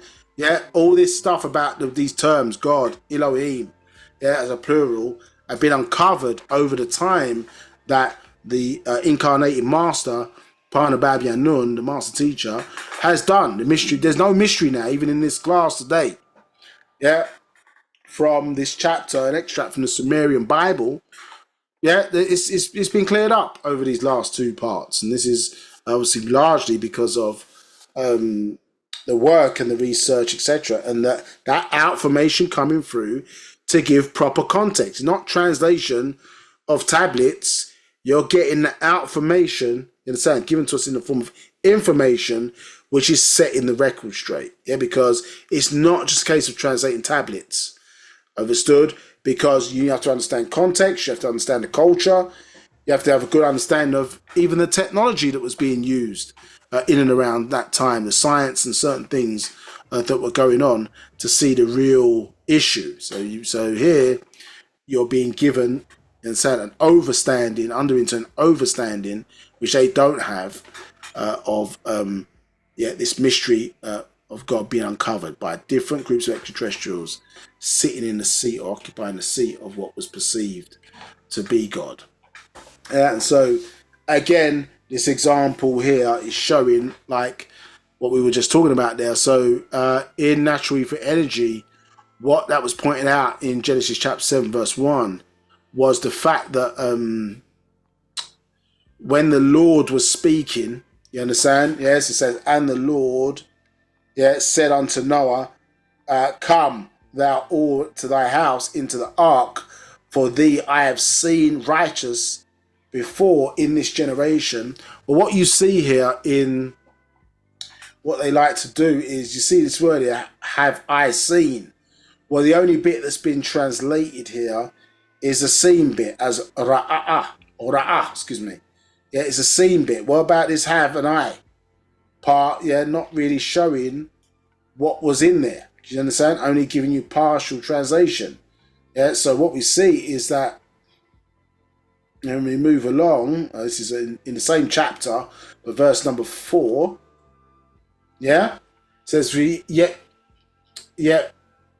yet 7 days I will cause it to rain upon the earth 40 days and nights, and every living substance that I have made will destroy from off the face of the earth. Yeah, so not obviously can't destroy fish by water, isn't it? So obviously it's the land-based creatures that we're seeking to destroy. But the issue is that they use the word here Anunaki, a bit similar to the Sabaik Anuki, which means I am. But yeah, they use the term Anuki there, which is basically the female way of saying Anai. So one is male, Anai, Anuki is female. Understood? So what this is showing is that on behalf of the Lord, a female was speaking, you understand, by the name of Ishtar. Understood? Yeah. You see on the map, out of the loins of, Inki. Understand? Yeah. So, out of the loins of Inki, we see Ishtar or Inanna. You understand? Ishtar, in this regard, is the one speaking in both Genesis chapter 7 and also Genesis chapter 15 to Abraham. So many can sit and occupy these seats, multiple people being called God, multiple being called Lord in terms of their translations, but you're dealing with multiple characters, different beings, so on and so forth, who have been recorded as that seat. And the confusion is that they're not separated out. It's always Lord or it's God or certain terminology used, and so we don't know exactly or have the clarity until it was obviously explained and expressed of how this works. And so this is an extract as well from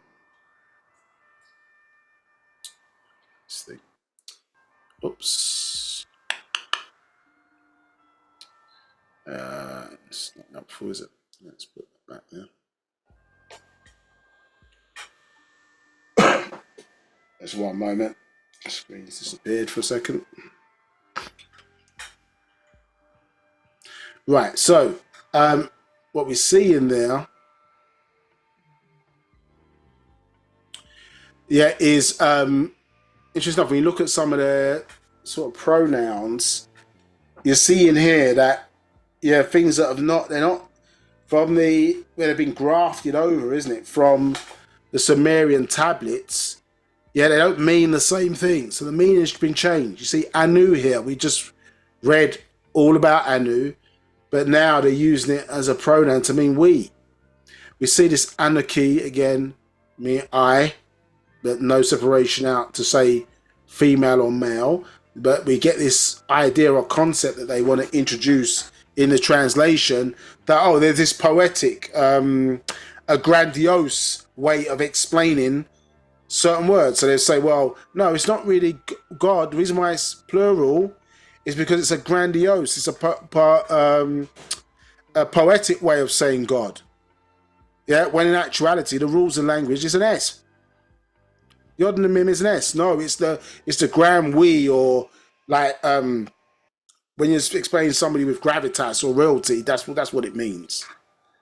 Absolute nonsense in the language to hide the truth. And so here, look, atun, meaning you, female. That is atun. Atun. As in unk En atun or ankanaten, they say. You see the word there. You see who in there. Another Egyptian term. Yeah, creative force of will. They've translated into he, and then obviously the equivalent there, hua and hia, who he.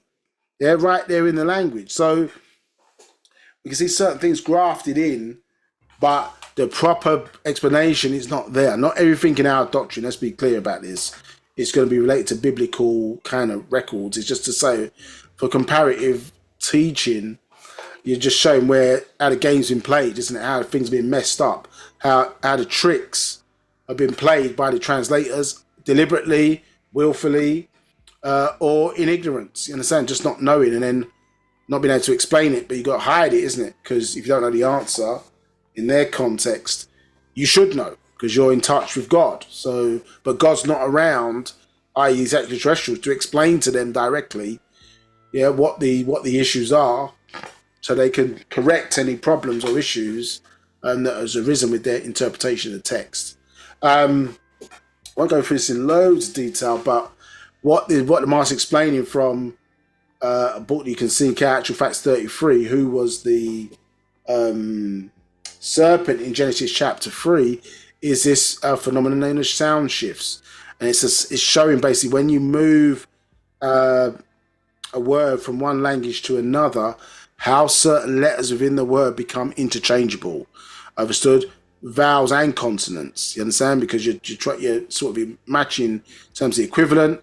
Sometimes when people are moving from one language to another, they just don't have the capability to pronounce certain words. So if you're talking about in somebody with recessive genes, like in the concept of the Mukasu, they can't roll their R's. You understand? So that's a genetic defect. Understood? In terms of, or it's a trait of recessive genes. You understand? Not being able to roll one's R's.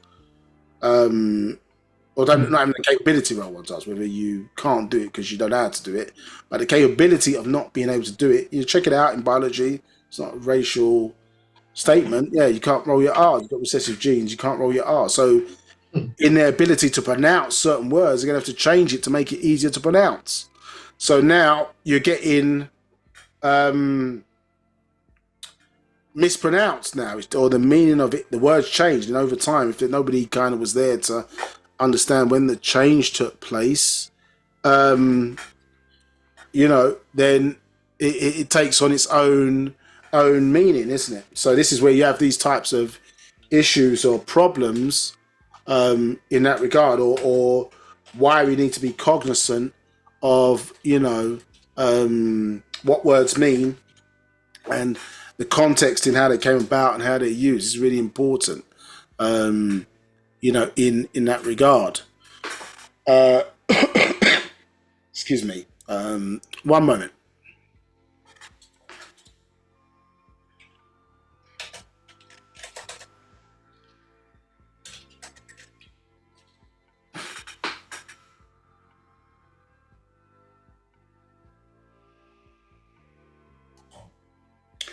Yeah, so you get what's being referred to as, or what Marcy is referring to as sound shifts. So, and particularly you can also get that in relation to words into vowels. Yeah, so obviously here is making a lot in reference to consonants, but vowels are also interchangeable. Do you understand? So your A, I, and U can be interchangeable with each other in terms of sound, and so we see that in and around a lot. So yeah, a lot of the Egyptian stuff is grafted into there, or where the story has originated from. Excuse me, and has been shifted to other cultures. Some of those clues and those hallmarks still remain, but not all the time is the meaning, the proper meaning and context translated across. Do you understand? And so this can be, really, really problematic. Do you understand? In that regard. So, and particularly, say, if people don't understand what's being conveyed in terms of the understanding or meaning. And so I just want to try and look up something just quickly, just while I'm on the phone. One sec.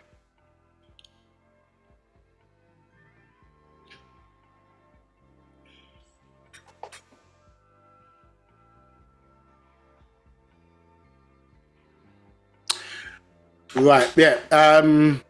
Yeah. This is. I'm just going to show this. Yeah. So it was the same thing. I was in Mexico last year, looking at some of the sort of ancient sites around there, and so this is where you can get these type of confusions. And one of the things that the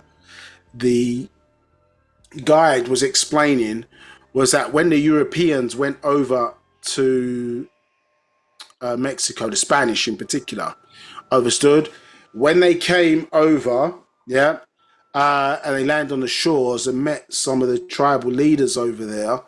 Yes, the Europeans said, "What's the name of this land?" You understand? And they said, "Ma'anitik." Excuse me, Ma'anitikatan. You understand? And they basically interpreted that as, oh, Yucatan. No, and what they were saying was Ma'anitikatan. Yeah. Oh, and the Europeans said, oh, Yucatan. What the Mayans were saying in their language was what Ma'anitikatan says. It means I don't understand what you're saying. Yeah, I don't understand what your words. But the Europeans said, oh, that Yucatan, that's what it means. It's called Yucatan. So that whole region now, you go there today, what's it called? It's called Yucatan. And it might sound like you know what you're talking about, isn't it? You say, what's that region called? Oh, yeah, that's the Yucatan. When originally interaction was, we don't understand what you're saying. And the Europeans have taken that as, oh, that's what that means. A whole thing now is there called Yucatan, but unless you understand the context, what took place, do you understand? Something has been now incorrectly named, yeah, and has taken on a whole culture, a whole education around it. This is the Yucatan region, blah, blah, blah, blah, blah. And it's from European ignorance. Yeah, never corrected in the European records. Even when now they know it's not called that now. It's still called that. From a point of confusion. The other thing as well is that, you know, the idea that when you go against what's being spoken or you're correcting certain things in the Torah and things of that nature, that is anti-Semitic, understood, yeah? Which really, they really what they want to say is Shemitic. It's anti-Shemitic out of Shem, but because they're not from from the bloodline of Noah, you understand? Excuse me. They don't say Shem, they say Sem. Understood? But to us as ancient Egyptians, yeah, Sem is a priesthood. As you see in this article by Anad Balaji, he's saying the office of Sem or Setem, priest of Ptah. So Sem is a priesthood. So how can somebody who is a descendant of the ancient Egyptians, i.e. ourselves as black people, be anti-Semitic? The term itself is anti-Semitic. Anti-Semitic is anti-Semitic. You understand? From us as black people, isn't it? Yeah, who do claim our origin or our connection to the Natharu as children of the ancient Egyptians, the Kedem Mukmatu. You understand? So anti-Semitic is anti-Semitic because you've stolen the term, or it's stolen the term Sem, yeah, for your own culture.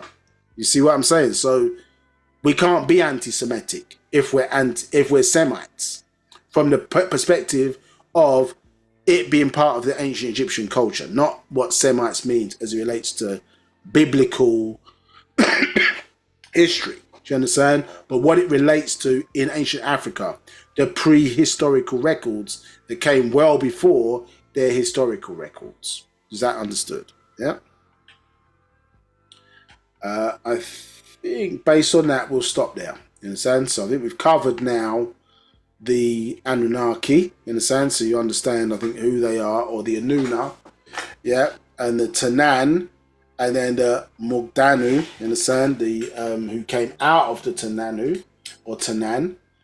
In that regard, so we've covered them, and then we'll go more now into the Draconians. Remember, as we were related to the events that took place, remember they did not want to conform to making peace, the Tananu, so they were basically exiled from Nabiru and sent to Draco. You understand? Or back to Draco. And as I say, somebody asked a question previously, were they part of the Galactic Federation? The answer is no. So they consider themselves separate to that in that regard. Yeah. Any other questions before we close then? There are no questions.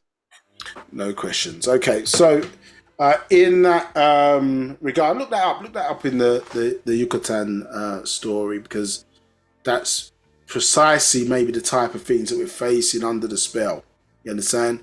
Where they say one thing and the truth is something else. Do you understand? So when you got ancient context, and that's what you're getting here. You're getting an under into an overstanding by the sacrifices made by the master teacher. Do you understand? That's why he's a master teacher, because now you're getting to know things that maybe others only can speculate about. You understand? So you're getting an under into an overstanding, can explain it, understand the context, the who, what, where, why, and how of a thing, of a subject area. So things are becoming clear, because the Bible was never designed to clear anything up. You understand? The word Bible and the word Babel are very similar in tone phonetically. Do you understand?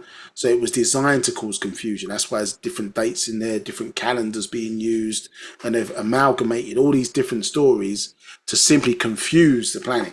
You understand? And when there's confusion takes place, there's an opportunity for somebody to come in and give perceived order.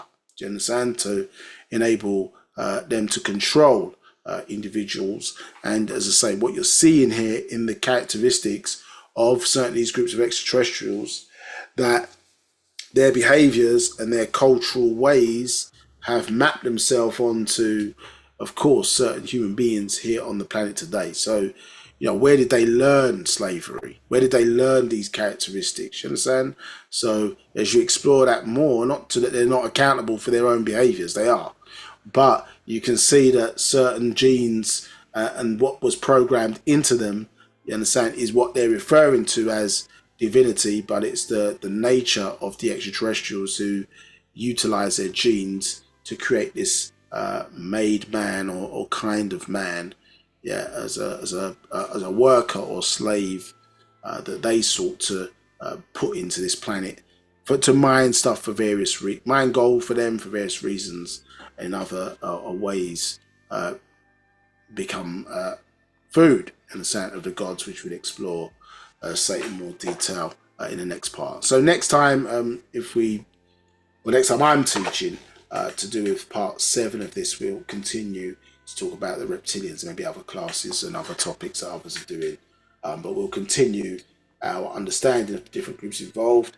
Let's cover the reptilians, then go into the Pleiadians, yeah, and then come back full circle again to get into the set of events that took place on this planet around 12 or so thousand years ago. Which I was there, which is here, is going into. Okay, there's nothing else then. Appreciate everybody's time and appreciate the questions today.